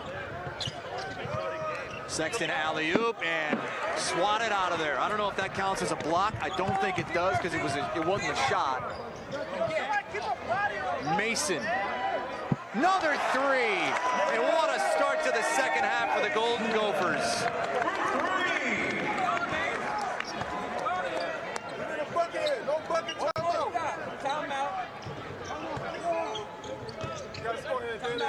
Ingram was a little off balance, but he was able to find Collin Sexton, who finds the range. First 3-pointer of the game for Sexton. There's just no energy right now in Alabama for defense. Look at all their arms. Everybody's arms right now are down. You gotta have your hands up. You gotta have some energy, some effort. Coffee carving them up. Didn't get it down, but will get the free throws. Right now, Minnesota's getting any shot they want, and when they miss, they're getting the rebound. Nate Mason's guy last year, first team all Big Ten. We haven't really talked to him that much. But Matt McCall from UMass thinks he may be the best point guard in the country.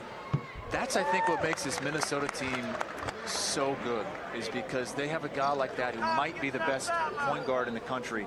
And he's like the 2nd to 4th guy we talk about, because you got to talk about Jordan Murphy first. You talk about Coffee, you talk about Reggie Lynch in the blocks.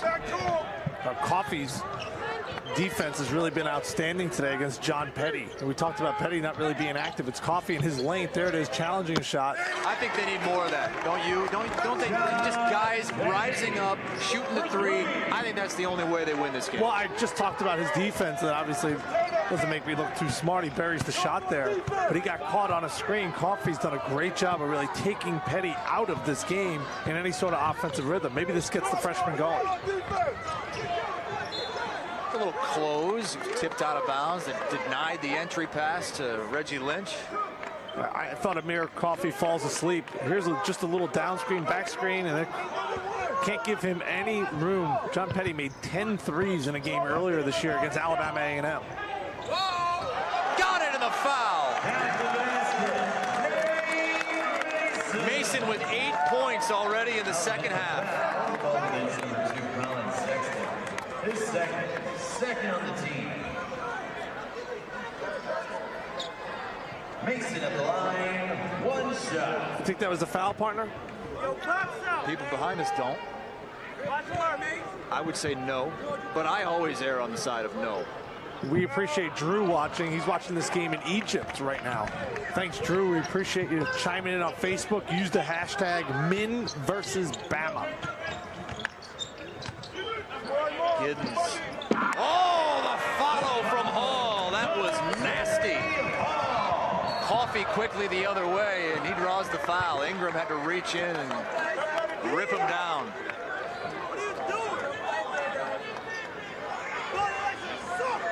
Dante Hall can really get up there.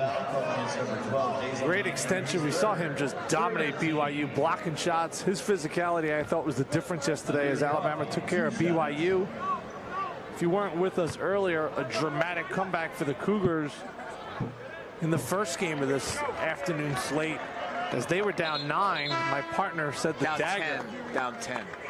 You called a dagger in a game, and then the team lost. I said it might be the dagger. You said dagger, and then that team lost.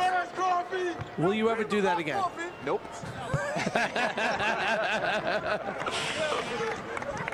Yeah, UMass was leading by double digits for much of that game, and BYU came roaring back to get a last-second win. Alabama's down 14. They turn it over again.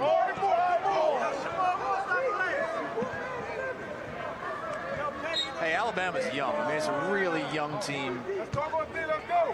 Minnesota has some young players, but for the most part, a lot more experience than Bama. Getting 2/3 of their scoring from freshmen are the Crimson Tide. Washington for 3. And a timeout. Avery Johnson. I thought that was number 11. It was number 1. Dupree McBrayer. I should have known that the cheer would have been louder if it was Washington. As you see, Rick Pitino in attendance. The biggest Golden Gopher fan there is nowadays. Kristen. Guys, we have asked everyone to send in their pictures using that hashtag you just mentioned, #MinVersusBama, to show how they are watching their football teams and their basketball teams in this game. And I like this setup right here. This is a good one. The trifecta, it says. This is also a nice one, too. They could get the fire going is kind of what I think, but just make it complete. Oh, okay, here we go. We got a projector, big screen, and a dog. It doesn't get much better than that. Oh, someone's already got their Christmas tree up. I like it. I like that a lot. Oh, that is so sweet. Yeah, we've got a Minnesota fan there holding them down. Oh, and that is nice right there. Cartoons. Not what I would have thought the double screen would be used for, but I like it just as much.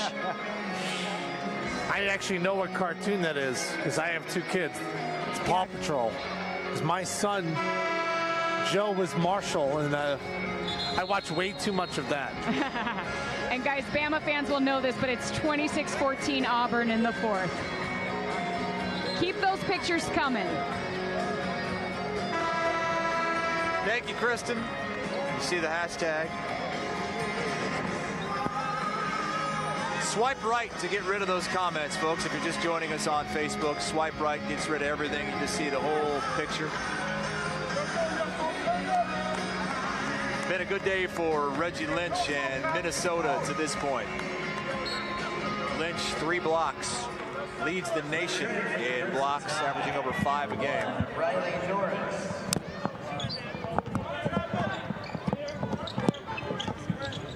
Geez, Tim, you okay?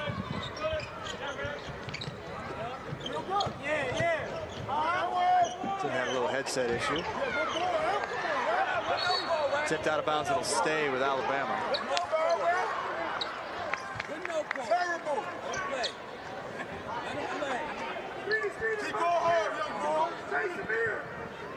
I think this crowd wants to see more of Isaiah Washington, but hard to get anybody else out of the game when Nate Mason's playing so well in the second half. Washington, a local New York City kid, had the crowd going crazy in the first half, up on their feet. Reggie Lynch called for that foul. Minnesota foul called against number 22, Reggie Lynch. His first. Just number 1 on Reggie Lynch. He's really done a great job working on not committing silly fouls to get him in foul trouble. That might be the key to having a chance against this Minnesota team. Get him in foul trouble. Make him go to the bench.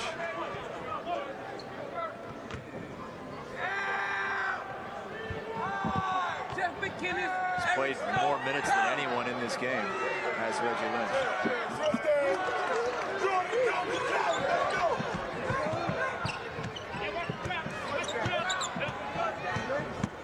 15-point lead for Minnesota. In our matchup of top 25 unbeaten teams here at the Barclays Center Classic presented by Continental Tire. We got a question here from Tyler.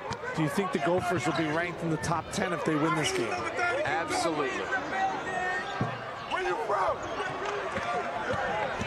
They would have 3 wins this week. And 1 over a top 25 Alabama team, but the Tide not out of it yet. Still hanging around that zone where if they make a run, they're right in it.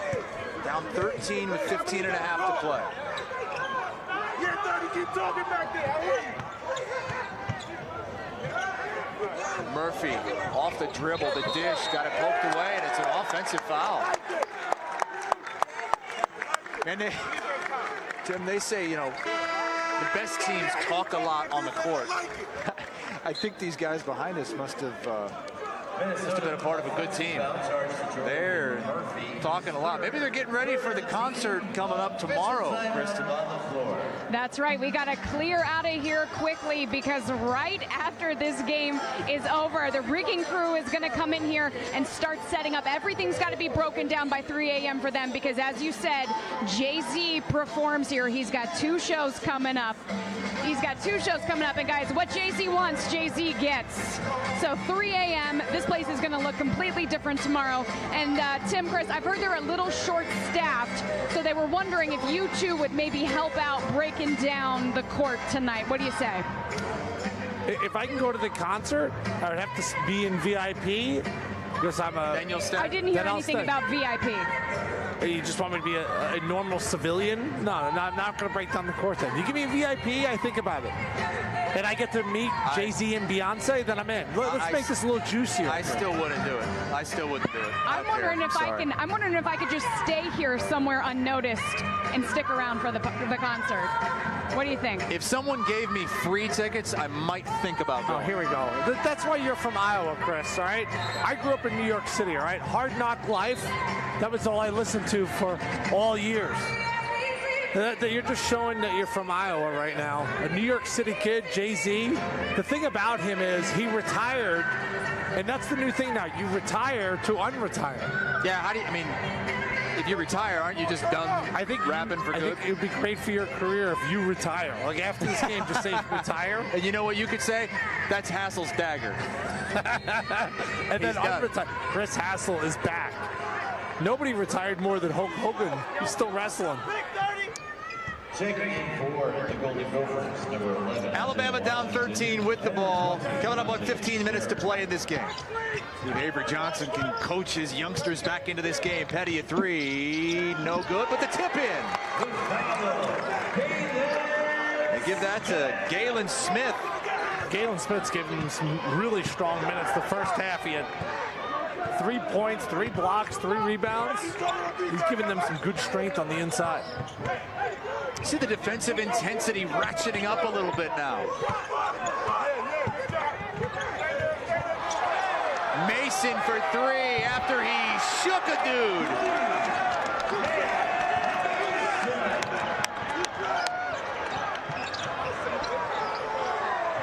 Ingram in no man's land. Petty inside, the dish to Galen, and Galen Smith will go to the free throw line for 2.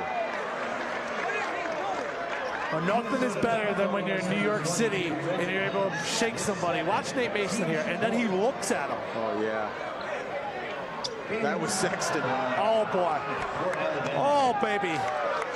That's somewhere when you go up to Harlem, you go up to New York City, you get on the playgrounds here in Brooklyn, and you're able to shake somebody like that. That's the type of stuff people remember, and they want to go out there and see you play. Here, watch Sexton get tied up. He looks at him. That is filthy. And you know these players are aware of the crowd here witnessing this game. You can tell some of these folks sitting behind us love this style of basketball. This guy with the ball, freshman from Harlem, is as exciting as it gets. Nate Mason says, hey, I can be exciting too. Oh, Mason is shimmying and shaking and everything in between, and a little bit too much of it. Watch Sexton, his feet get tied up right there, and then Mason, watch. Oh, we got a technical foul, I believe, a double technical going on Mason and Sexton. Uh-oh. A lot of talking, and Mason better be careful or else he's going to get another one. Richard Pitino wants a timeout. Mason is real juiced up by this crowd over here, and I believe as well someone just got tossed. And Nate Mason just got tossed here. Richard Pitino's irate. The referees are trying to get control of this game. Nate Mason started talking to the Alabama bench. And Richard Pitino's another one. This game is getting real interesting. 2 technicals on Nate Mason. He's gone, and Richard Pitino picks up a technical foul of his own.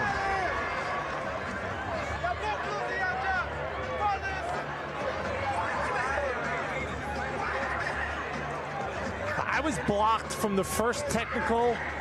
Nate Mason, we just showed him eyeing down Sexton. And this is the first one.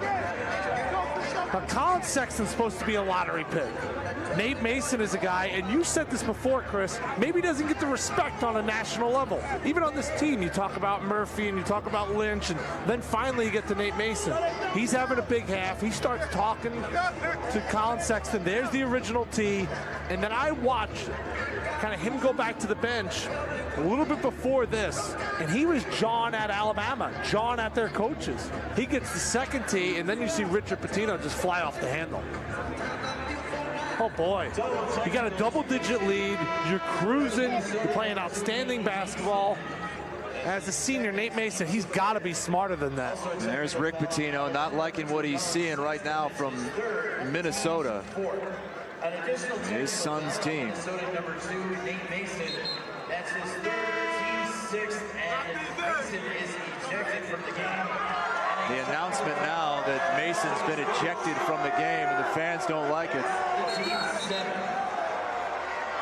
Going to be a bunch of free throws now for Collin Sexton. Oh, write the score down. 57-44, buddy boy. Let's see how this changes the complexion of the game. What happened? We had the shimmy from Nate Mason. Sexton hit the deck.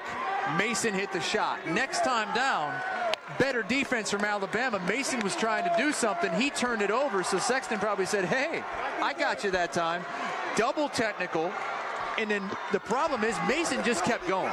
Mason just kept going at the freshman Sexton from afar. And we saw the officials. Brian O'Connell was looking and just waiting. And if he kept it going, which he did, he was going to tee him up a second time. I don't think the officials were right on top of it. Nate Mason crossed the line. You got to see he's got to be smarter than that. Now he's gone, and now you can see the momentum potentially swing in this game. Kristen, what do you have for us? Yeah, I just saw Nate Mason walk off, and you could tell that he is very upset. A couple of fans had their hands out trying to encourage him, and he just went straight back, guys. I'm also seeing some comments, and there people are saying, Mason is a senior. He should know better than that. You got to keep your cool, is what a lot of people are saying on Facebook right now. 3 out of 4 from Collin Sexton. Remember, had everything just stopped at the double technical, there would have been no free throws. 2 free throws came from the second technical on Mason, and then 2 more from the technical on Richard Pitino. And now Alabama's got the ball, and they're only down 10. Still a lot of time left in this game. Ingram gets cut off, loses his dribble. Sexton's got it. You know he's going to want to make something happen. One of the best freshmen in the country. Double team, finds the senior, Riley Norris. It's a 7-point game. And we've got fisticuffs. A scuffle underneath, and players ready to throw.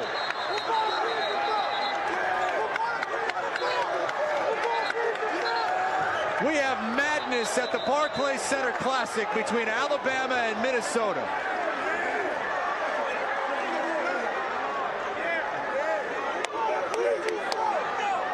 Amir Coffey is being ushered off the court.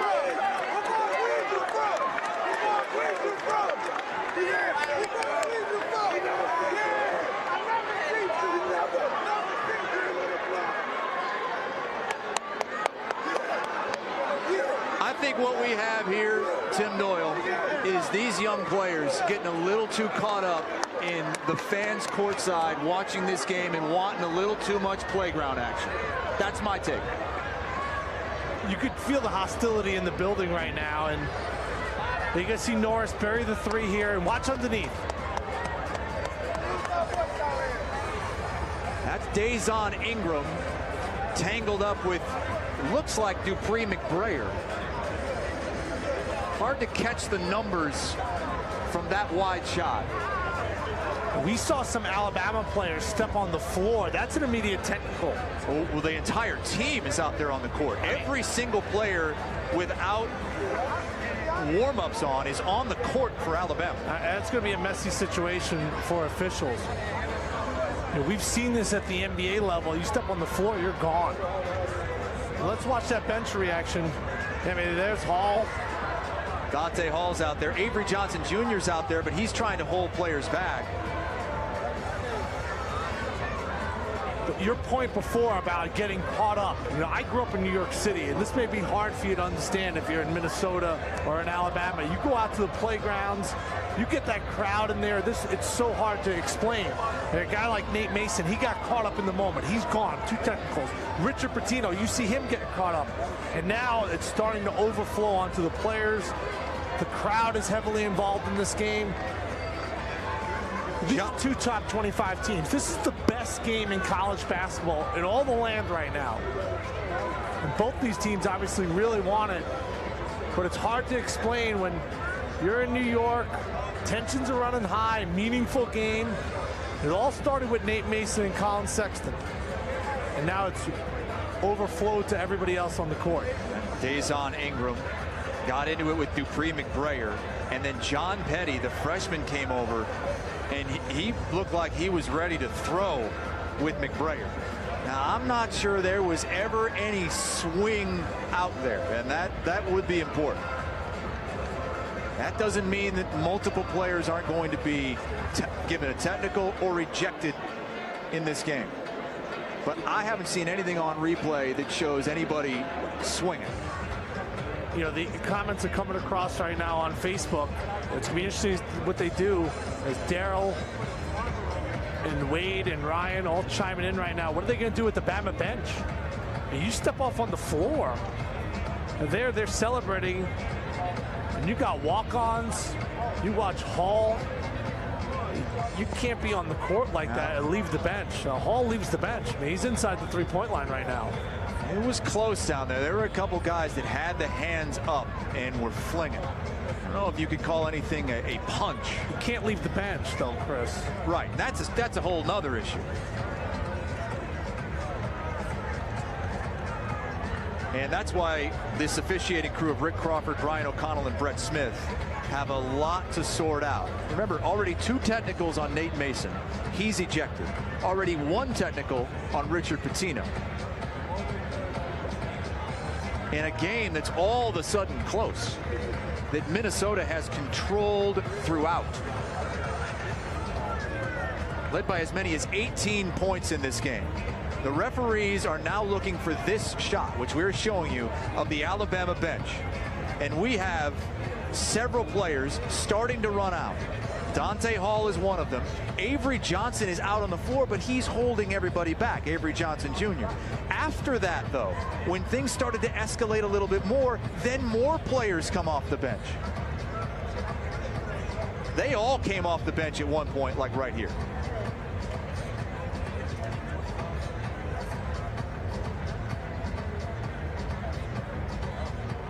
And so there's going to be a lot of technical fouls handed out.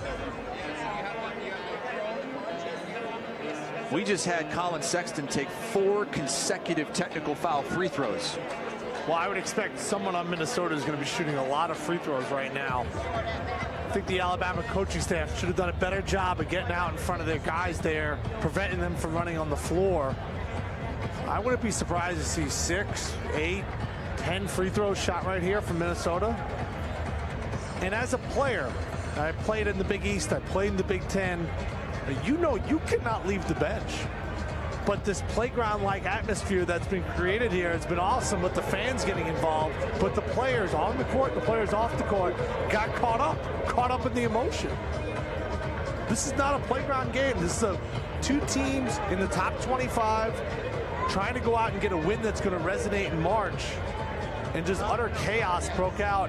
And I think it even surprised the Alabama coaching staff because they did a poor job of getting to their players, preventing them from getting on the floor. Security ran on the floor.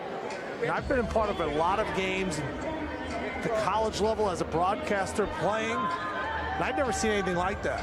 It's Rick Crawford speaking with Richard Pitino, who doesn't seem too upset. Brian O'Connell and Brett Smith are speaking with Avery Johnson.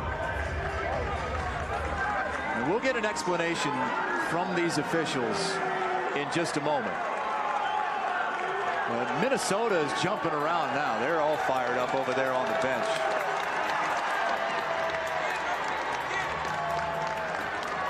I think they may have gotten word that they're going to benefit from this. And again, we're going to get an explanation. We're going to pass it along to you. And the officials will come over and let us know what has been decided, what has been sorted out. Avery Johnson, Richard Pitino with the 3 officials near midcourt meeting right now. If you're just joining us, Minnesota's got a 7-point lead. The lead was 13 moments ago when Nate Mason got teed up twice, ejected. Richard Pitino got teed up. Collin Sexton hit 3 of 4 free throws, and then Riley Norris hit a 3. 7-point game, and now the explanation from one of the officials as several players have been ejected from this game for Alabama. The entire bench from Alabama has been ejected from this game for entering the playing court.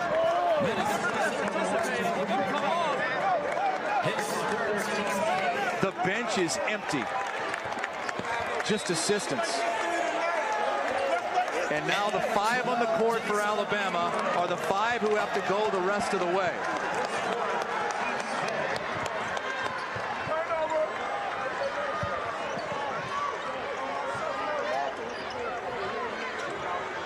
Minnesota's entire bench is intact. Washington lays it in, and Minnesota's up 9. Tim, I have never seen anything like this in all my years of watching basketball at any level. I'm surprised there was no free throws. Sexton to the hoop. Too strong. Minnesota trying to seize control. Amir Coffey's got it. Avery Johnson's got to call a timeout here and settle down his team.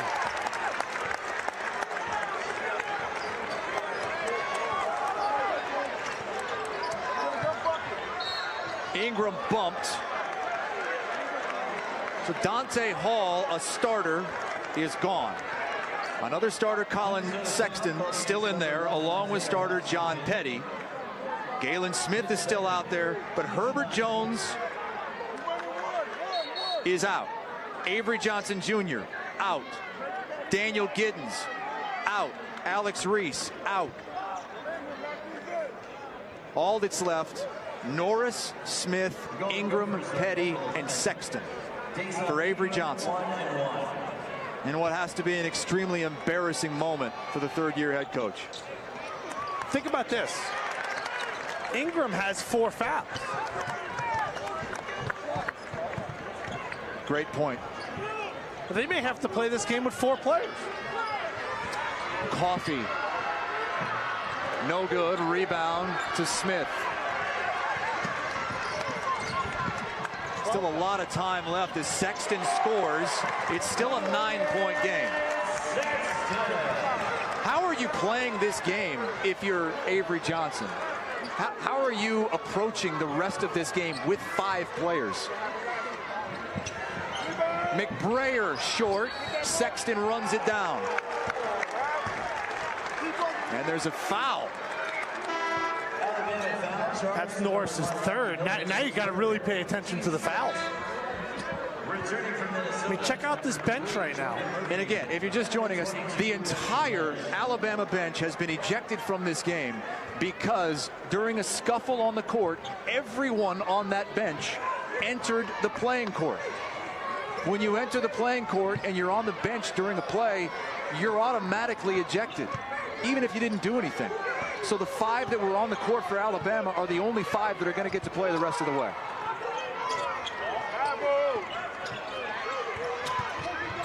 Washington trying to put the moves on Sexton. Washington, no.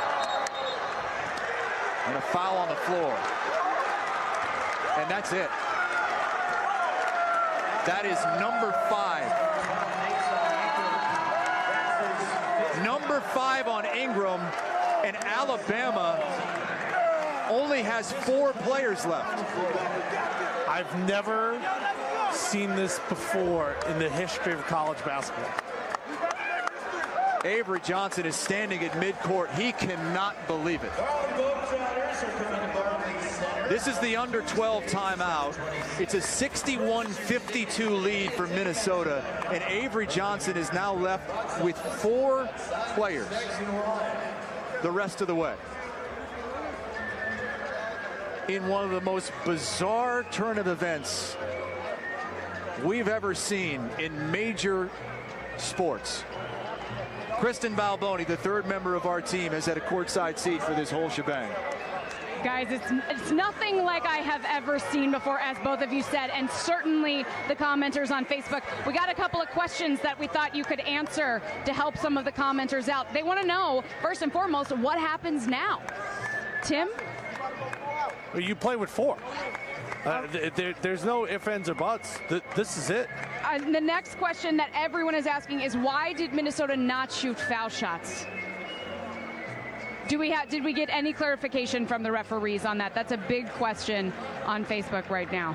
It is an interesting question, and I think it's a different kind of technical. When someone is given a technical foul for leaving the bench, the referees want to look at the last play as well, we're being told. The last play as Washington took it in on Sexton, and I think they're going to review to see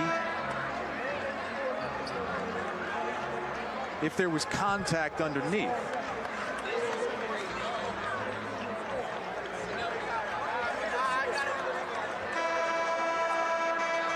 They're trying to make sure the foul was called on the right player, and it was. They have decided the foul goes on Dazon Ingram. So he's disqualified with his 5th personal foul. Reggie Lynch, 1-1 for the Golden Gophers. 1-1 coming for Reggie Lynch.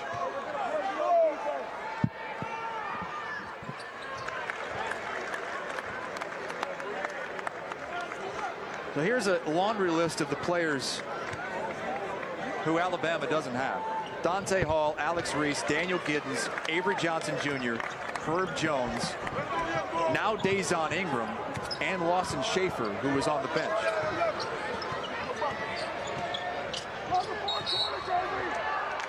Foul on Minnesota. Sexton will get some free throws. There's already been a technical foul called on Collin Sexton in this game, so if he gets a second, he's done. Yeah, they'll have 3 players. 4 players on the court for Alabama. I guess if you have on the playground an overmatched team going up against a team that is a little bit better, maybe you go the odd men, 4 on 5. Is there any kind of game planning that you can do as a 4-man team against 5? No. I mean, what kind of defense do you play? Well, you got to sit in a 2-2 zone. I mean, there's just no other choice. We talked about Ingram having those 4 fouls. What would happen? Worst case scenario, we're talking a minute and a half later. After everybody gets ejected, he picks up his 5th. If you're just joining us right now, this all started when Nate Mason and Collin Sexton started going head-to-head. Nate Mason had a big start to the second half. Started making some jumpers early, then looked down at Sexton after making a shot. He got teed up, and now the fans are getting involved, the coaches are getting involved, and right now a fan has been asked to be escorted out of the arena. Security is on the court speaking with the officials, and they are going to kick at least one fan out of the arena. These fans have been heavily involved in this game vocally from the get-go, and that really got some of these players juiced up. And in my opinion, that's one of the main things that has led to the craziness of this game. Mason being ejected originally on the double technical. Richard Pitino got teed up after. And then after the 3 from Riley Norris, couple players going at it inside. Dupree McBrayer from Minnesota and Dazon Ingram for Alabama. And while that scuffle was taking place, every player on the Alabama bench entered the court. You know, it's all started to escalate right here. Nate Mason, senior guard. Watch this move. Watch, he looks at Sexton right there. And then buries the 3. You talk about a playground move. Big time shot. Nate Mason last year, first team all Big Ten. But what did that do? Well, that incited Sexton. And they started jawing back and forth. And then Nate Mason gets teed up. And then he gets teed up again. And then Richard Pitino gets teed up. And partner, how soon after that was the brawl? I think it was the very next play. Norris makes the 3, and just chaos erupts. Everybody leaves the bench for Alabama. They're playing with 4 players the remaining 11:30 of this game. Just craziness. So everyone on the bench was kicked off, was sent into the locker room, because if you leave the bench, it's an automatic ejection. That's why there's no free throws. It's not a technical, it's an automatic ejection. Then Alabama loses another player on Dazon Ingram's foul out. So he's the only one sitting on the bench, and that's why they have 4 players on the court.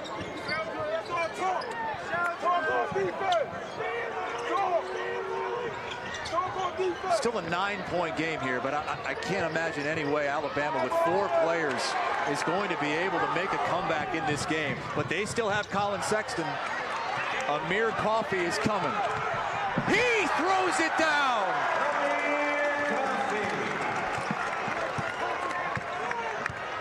Might see a lot of that the rest of the way with an odd man rush for Minnesota. Petty, no good on the 3, and he's hurt. Petty is grabbing the foot. Alabama's playing with 4 players and now down to 3 as Fitzgerald lays it in, and Petty is in agony.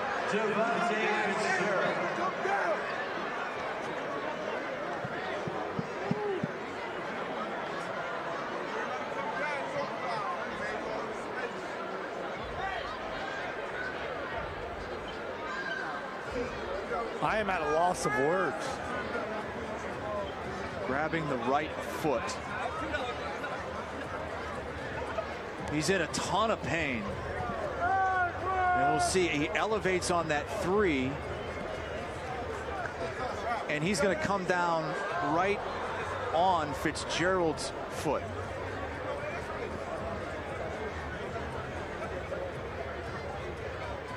Just when you think, what else could go wrong? Just a really bad ankle turn.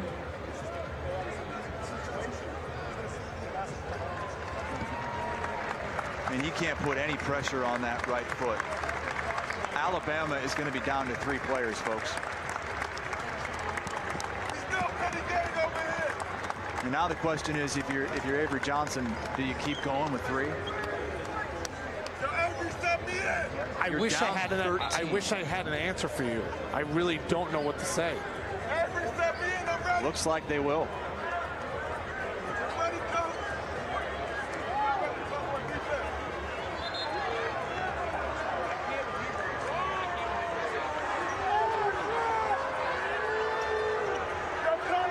Of all the things I've ever seen at a sporting event, I never thought I would say this. Alabama is playing 3-on-5 against Minnesota. And they're just going to double everything. Galen Smith. Are they going to get Washington here in a hold of Sexton? You know, in practice, I've seen 7-on-5 to maybe simulate a press. I've seen 6-on-5 and different things to kind of show you how athletic teams could be. But I've never been on the offensive end or the defensive end with 3 players. And I'm sure Avery Johnson, who has 40+ years basketball experience, has never been in a situation like this. And I've never seen anything like it. It's 3-on-5, a 2-man advantage for Minnesota. There is a hockey rink underneath this arena. This is where the Islanders play. You see it in hockey. You've never seen it in basketball. Jameer Harris for 3. And this game's all but decided now. 3-on-5. They'll double team Sexton as he comes across the timeline. I mean, you might see this in someone's front yard when you have 3 high school guys playing against maybe 4 or 5 younger children. Sexton a 3. No.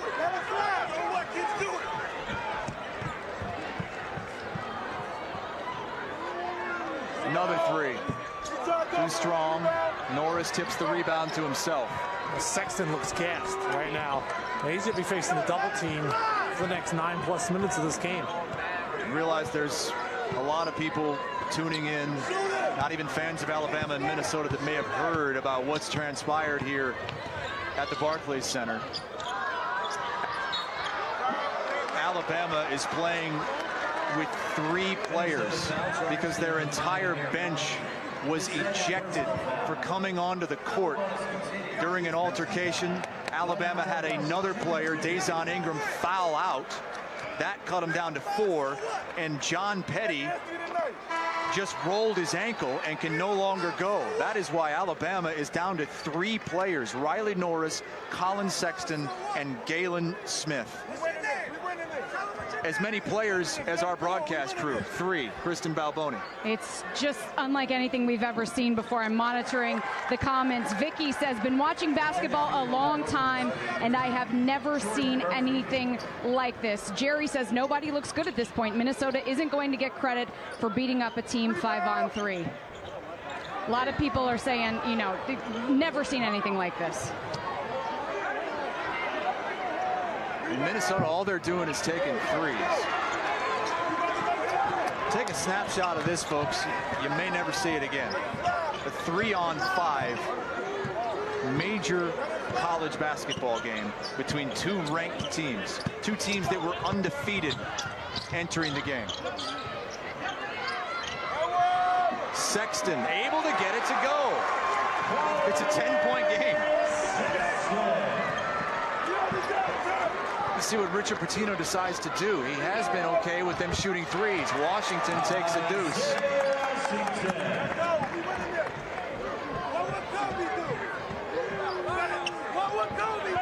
Appreciate you joining us here on Facebook Live for the craziness.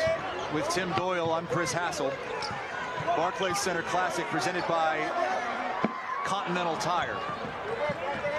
Fourth and final game of this Barclays Center Classic. Coffee scores. I think Avery's going to call this game. I think they may wave the white flag here. No, he's asking his 3 players to take a seat. But look at Collin Sexton. Look at him. He is gassed. He says, basically, his body language says, I can't go anymore, Coach. I mean, it's only been about 4 minutes since they went to 4 players, and now at 3 players. It feels like an eternity. I think that there's 7:44 left in this game. When all this went down, and you see a smile from Sexton, he knows it's never happened before, and it's probably not going to ever happen again. It was just a 7-point game when all this happened, and Alabama had all the momentum. Nate Mason had just been ejected for a second technical foul. Collin Sexton hit 3 free throws, and then Riley Norris hit it 3 to cut it from 13 to 7 in a blink. They've got the momentum.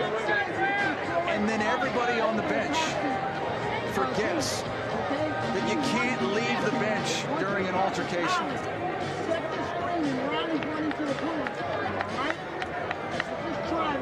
Kristen?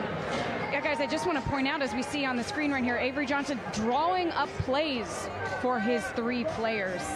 It's just unlike anything we've ever seen before. And as you guys pointed out, 7:44 left in this game.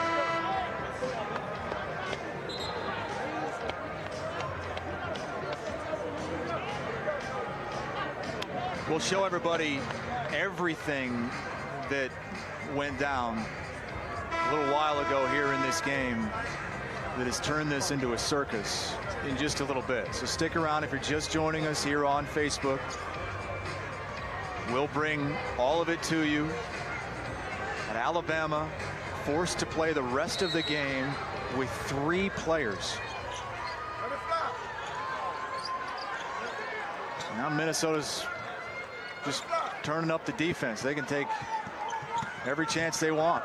Sexton to the hoop. That wasn't 3 on 5. That was 1 on 5. 12-point game. Minnesota's been content to toss it around and just take jump shots as Alabama packs it in. Another 3 from Jameer Harris. I asked you, what do you do on defense when it's 5 on 4? You said all you can do is a 2-2 zone. So when it's 5 on 3, I guess it's a 1-2. Yeah, you just go out there and play a triangle and just hope they miss. Alabama's shown a lot of grit, a lot of toughness. I'm surprised Avery Johnson hasn't thrown the towel. But I've never seen anything like this. Somebody's going to write a book about this someday. And Avery Johnson's going to tell us exactly why he decided to keep going. And maybe he's going to point to this and say, hey, you guys that got ejected, you put these guys in this situation. They finished it off. They carry you, so you carry them the rest of the season. Maybe they can use this as a positive.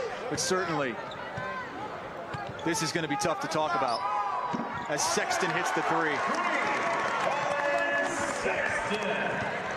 Collin Sexton, one of the best players in all college basketball. People saying a lock lottery pick. I agree with them. He's out there trying to carry his 2 teammates. Look at the hustle from Collin Sexton. 3 on 5, and he comes up with the steal. He has nothing left. Completely gassed, hands on hips. Can't even run. You got to go double the ball. Norris scores again. It's still just a 10-point game with 5.5 to play. This is wild. This is just target practice for the Gophers. Harris is just taking advantage of it. He's just going to step into another 3. The 3 players left on the court for Alabama, the 3 players that are still eligible to play: Collin Sexton, Riley Norris, and Galen Smith. 2 freshmen and a senior. Sexton still hustling. Overshadowed in this game is Jordan Murphy, the forward for the Gophers, had 19 points and 12 rebounds at the half. He hasn't done anything in the second half. There's the Harlem kid, Isaiah Washington, who's had a big game himself, had a big stretch there in the first half to help Minnesota lead by as many as 19. Sexton's got it back. Triple team. Norris picks up the dribble. 8 on the shot clock. Sexton's going to try to make something happen. Shoots it and hits! It's a 3! This is amazing. The fact that when Alabama was only down 7 when this happened, and now they're only down 9, is incredible. It's 5 on 3, and Minnesota can't escape. The 3 is no good. The tip is loose, and Riley Norris has it. Norris gets it poked, tries to save it, and a foul. It's double bonus, and it's an under 4 timeout. This game impossibly isn't over yet. And for those of you who didn't catch it, and those of you who want to see it all again, this is how we got to this point of a 5 on 3. And Nate Mason, the senior guard from Minnesota, you see the shake and bake and then the stare at Collin Sexton, and then they started jawing. But the officials right there, you see the technical, that was the first one. And then as Mason was going back to the bench, he started jawing with players, coaches. Richard Pitino gets a technical, and this is where chaos erupts. All the players on Alabama's bench, they leave, they come on the floor. No punches are thrown, but the referees are left with no other choice. But everybody from the bench, they get the heave-ho. So Alabama, they're left with only 5 players. Ingram then picks up his 5th foul. Right there, he's gone. So now you're down to 4 players, and then it seemed like a possession later, John Petty, their sensational freshman, he turns his ankle.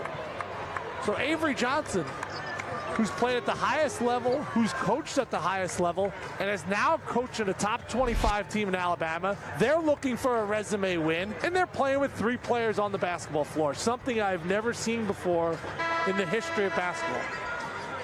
7 players ejected. Now, each team can continue to play if you can't court a team of 5, if you will. Other team members not eligible or able to play. That's the Article 2 from Rule 3 of the NCAA rulebook. Each team may continue to play with fewer than 5 players. That's the bullet point. When there's only 1 player for a participating team, that team shall forfeit unless the referee believes that both teams have an opportunity to win. Never thought we'd have to go to that rule. And never thought this game would still be in the balance with 3:48 to play. 8-point lead.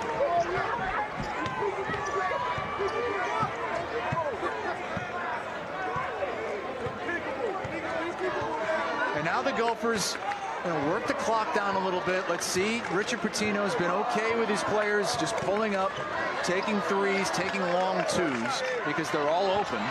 Alabama just has to pack it in with that triangle. Washington hits the jumper. Collin Sexton totally gassed. He has 33 points in this game on 10 of 18 shooting. Sexton for 3. Got it!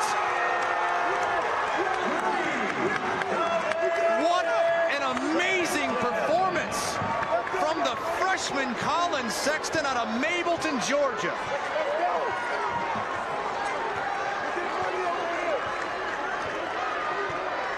Since Alabama went to 3 players, they've outscored Minnesota. Washington misses, and a foul going on Minnesota. to play, and it's a 7-point game, and this entire crowd now outside of Minnesota fans are cheering on Alabama.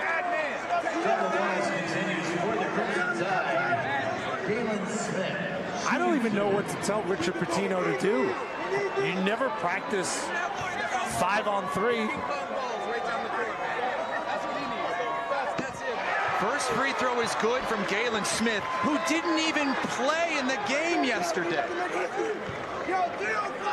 Riley Norris, who's one of the other 3 players still left, he didn't play in any of the first 3 games for Alabama this season. It is a 5-point game with Minnesota playing 5-on-3 against Alabama. For a while, we thought Alabama would just forfeit. They are right there. And he stepped out of bounds. Alabama has it, down 5.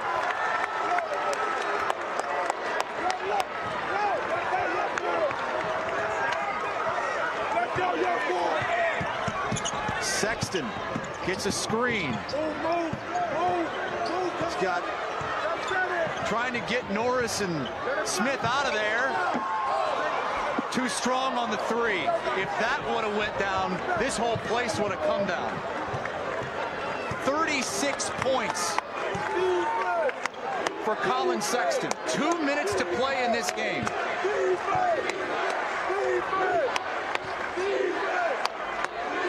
Alabama's outscoring Minnesota 24-16 with 3 players. Sexton the rebound, here he comes. Sexton himself, got it! It's a 1-possession game!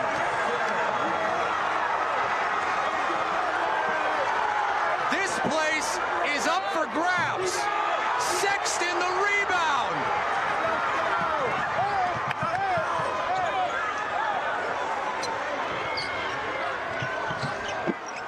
Missed the shot with 1:15 to play. That would have cut it to 1. Coffee and the foul.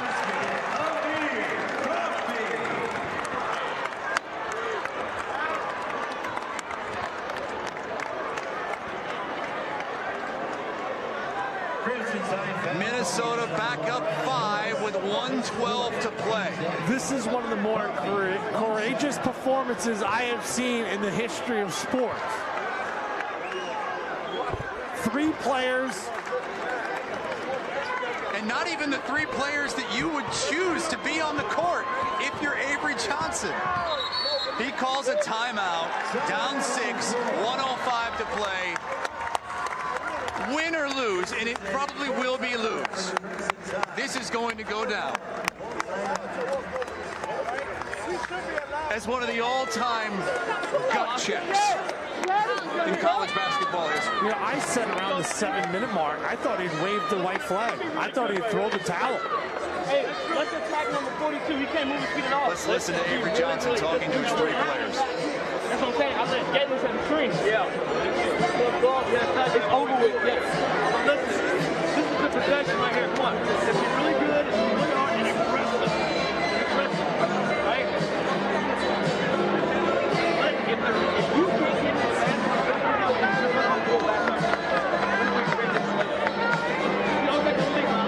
back, go back up. So we got 1 possession right here. We got at least 2 possessions left. Yeah.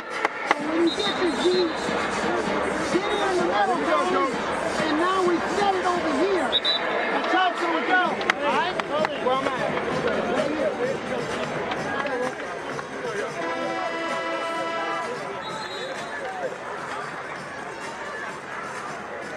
Let's go, yes, sir. 1:05 to play. Minnesota with an 86-80 lead on Alabama. A matchup of 2 unbeaten teams here at the Barclays Center Classic, presented by Progressive Tire. Continental Tire. Wow. It's been that kind of night.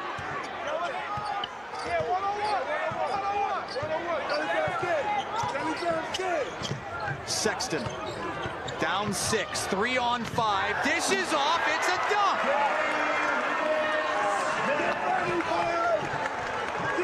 Collin Sexton. He should be fouling here. 12-second difference, shot clock to game clock. If you don't foul, there's not going to be enough time left down 4. I'm surprised they're not going to extend the game, but the more possessions, obviously, the better the situation is for the Gophers. What an outstanding, unbelievable effort from Alabama in this game. Avery Johnson wanted his players to avoid fouling, and that was too late. With 5 seconds on the shot clock, Dupree McBrayer will go to the free throw line, up 4 with 17.8 to play. For those of you watching us, this is Stadium's coverage of college basketball exclusively on Facebook. We'll have 40-plus games this season in college basketball. None will be as unique, bizarre, and circus-like as this one. Minnesota is going to survive, but what a performance by Alabama as the entire bench gets ejected. They actually outscore the Golden Gophers 3 on 5.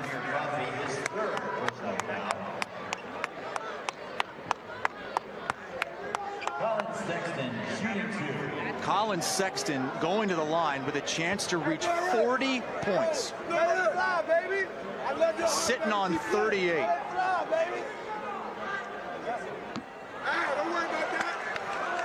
10 seconds left. Going to be interesting to see what kind of ovation these fans are going to give these 3 players for Alabama. A foul. Michael Hurt will go to the line. Avery Johnson giving his 3 players a hand.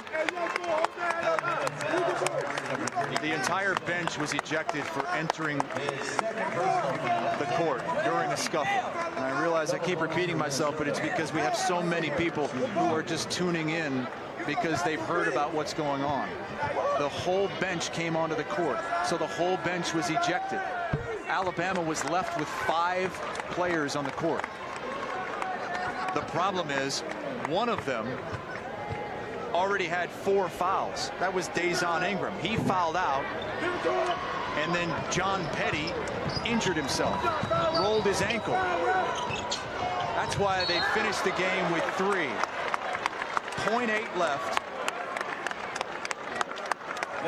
And free throws coming. Collin Sexton's going to be remembered for his heart of a lion in this game. He single-handedly kept Alabama in this ball game. He was getting oxygen on the bench. He was huffing and puffing. Stadium is your new national news and sports network. We focus on the sports at Stadium, folks. The only 24/7 network available on both television and digital services without a cable subscription. 40 points for Collin Sexton, and he has his hands raised. The 3 players for Alabama are coming together at midcourt. Minnesota gets the 89-84 win. But in the end, everyone's going to be talking about what these 3 Alabama players did in the closing moments of this game to keep it a game. Down by double digits, playing 3 on 5. They came back, and Collin Sexton actually had a shot to cut it to 1. They had the ball down 3 in the final minute. Yeah, he shot a pull-up jump shot there. I'm sure in hindsight, down 3, he would have liked to jacked up a 3-pointer just to see if he could tie this game. What a wild set of events. Emotions were high. The crowd was into the game. And this really started with Nate Mason and Collin Sexton going head-to-head. Mason, a reigning all-Big Ten player. Kristen Balboni on the court. Coach, you told me just a second ago, you said, I don't even know what to say. A game unlike any of us have ever seen before. Take us through how you handled it from the ejections to down to 3 players. What did you tell your team? stay calm. You know, I mean, Collin Sexton, he could beat a single team, just one guy on himself. He's that good. I mean, obviously, that was just absurd, just the whole experience. We were shooting these weird twos that we're not comfortable shooting. But, you know, to their defense, I haven't worked on an offense against 3 players. So give Sexton a lot of credit. They're a really good team. We just had to get out of there with a win. I saw you give love to Sexton and the 3 players and Avery Johnson. You got to admire their effort, I would imagine. Oh, absolutely. I mean, you know, Riley's a veteran. He's a good player. He's healthy now. Avery does a great job. That's a team that's going to make some noise in the SEC. We were playing really good until it got wacky.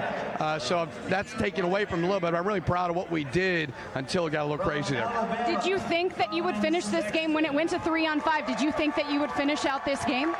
I had no idea how to think. I was hoping they'd forfeit or something, but they did a good job, and we just won. That's all that was important. Now, this was a matchup between 2 top 25 teams. Got really wacky, as you said, but it was a win for you guys. How do you assess this when you guys go back and look at everything? Well, when it was 5-on-5, we were playing good basketball, and really good until the ejections and everything. We showed toughness. We were really, really good for about 30 minutes or so. Thanks so much, Coach. What an incredible experience. All right, back to you guys. Kristen, great job. Great questions. I mean, the toughest part about all this, being commentators, is when something like this happens, it's almost hard to figure out what you can even possibly say. And you got the sense that Richard Pitino, as a head coach, had no idea what to do as a head coach in that situation. And you could just see tensions were brewing in this game. The crowd was getting involved, and it all started on one particular play. Here it is.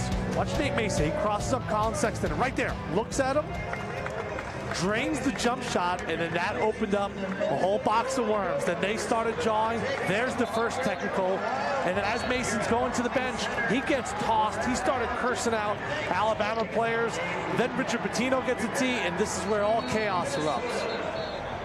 Jason Ingram got into it with Dupree McBrayer. Some shoving, and then the players who left the bench, well, they all got ejected. See you later. Alabama went down to 5 players. And then a couple of possessions later, Ingram picks up his 5th foul. So you go from 5 players to 4. There's the 5th foul. And then the next possession, John Petty, their freshman sensation, bam, he turns his ankle. He was in excruciating pain, and now down to 3. And I thought at that point, Chris, Avery Johnson, who's been around basketball a long time, I thought he had thrown the towel. They were down double digits, and there was still a lot of time left, almost 11 minutes when Petty injured his ankle, and it was clear he was not going to be able to come back. He couldn't put any pressure on that right foot. They outscored Minnesota with 3 players. They only had 3 players for the remaining 7+ minutes of this game, and they outscored the Gophers and had a chance to tie the game. They made it a 1-possession game. Collin Sexton was outrageous in this game. He had 40 points. Thought Alabama showed a lot of heart, a lot of determination. I think that coaching staff could have done a better job of keeping their players on the bench, but things escalated so quick here, from the Mason to the ejections to the fight, and then down to 3 players. What an effort, though, from Alabama. And, you know, what gets lost in all this is Jordan Murphy goes out there. He has 19 points, 12 rebounds in the first half, and we're talking about Minnesota being a Final Four team, and instead it turns into what Richard Pitino totally describes a wacky game. When all is said and done tonight, and when this game shows up on all the major national sports outlets, they're not going to be talking about Minnesota winning this game, a game of top 25 teams. They're going to be talking about what happened with Alabama, and then how Alabama's 3 players responded. I think it's safe to say we may never see that ever again in the history of college basketball. A team finishing the game with 3 players. Now you got 10+ scholarship players with walk-ons. Teams are fielding teams of 15 guys. And to be stuck at 3 players was remarkable. And the fact that Alabama went on and kept on fighting is what we will remember most from this game, overshadowing 2 top 25 teams. Folks, this was the best game in all of college basketball. You could watch it only here on Stadium, only here on Facebook. And to have it go down like that, you know, growing up in New York City, it's hard to explain when the crowd can get into a game. And the crowd here was up. They were passionate. They were loud. they got the players to start playing at a level where, you know, emotions were high and the blood started to boil a little bit. It became a little bit of a playground-like atmosphere, and then all of a sudden, all hell broke loose. It's a good way to put it, because all hell did break loose. Collin Sexton had 40 points in this game, and I think when he's drafted next year, this is going to be one of the first things that they reference. You're growing up in this area, right? They always like to point out one thing that's going to make you special, make you endearing to the crowd. And growing up in Brooklyn, especially a blue-collar area like it is, to have a guy like Sexton go out there, put his team on his back, he earned the whole respect of this arena, which may have been split. But once Alabama went to 3 players, I felt like if you weren't wearing the Gopher colors, you started pulling for Alabama just as a fan of sports, because they were facing really against all the odds. But what a wild one this was in Brooklyn. And lost in all this is the fact that Minnesota actually had a player ejected as well. Nate Mason got this whole thing going when he was given 2 quick technical fouls. Alabama cut the lead to 7, and then the whole bench came on the court and got ejected. In the end, it was 3-on-5. Alabama certainly made their fans proud at the end of this game, but falling short to Minnesota. Thanks for watching here on Stadium.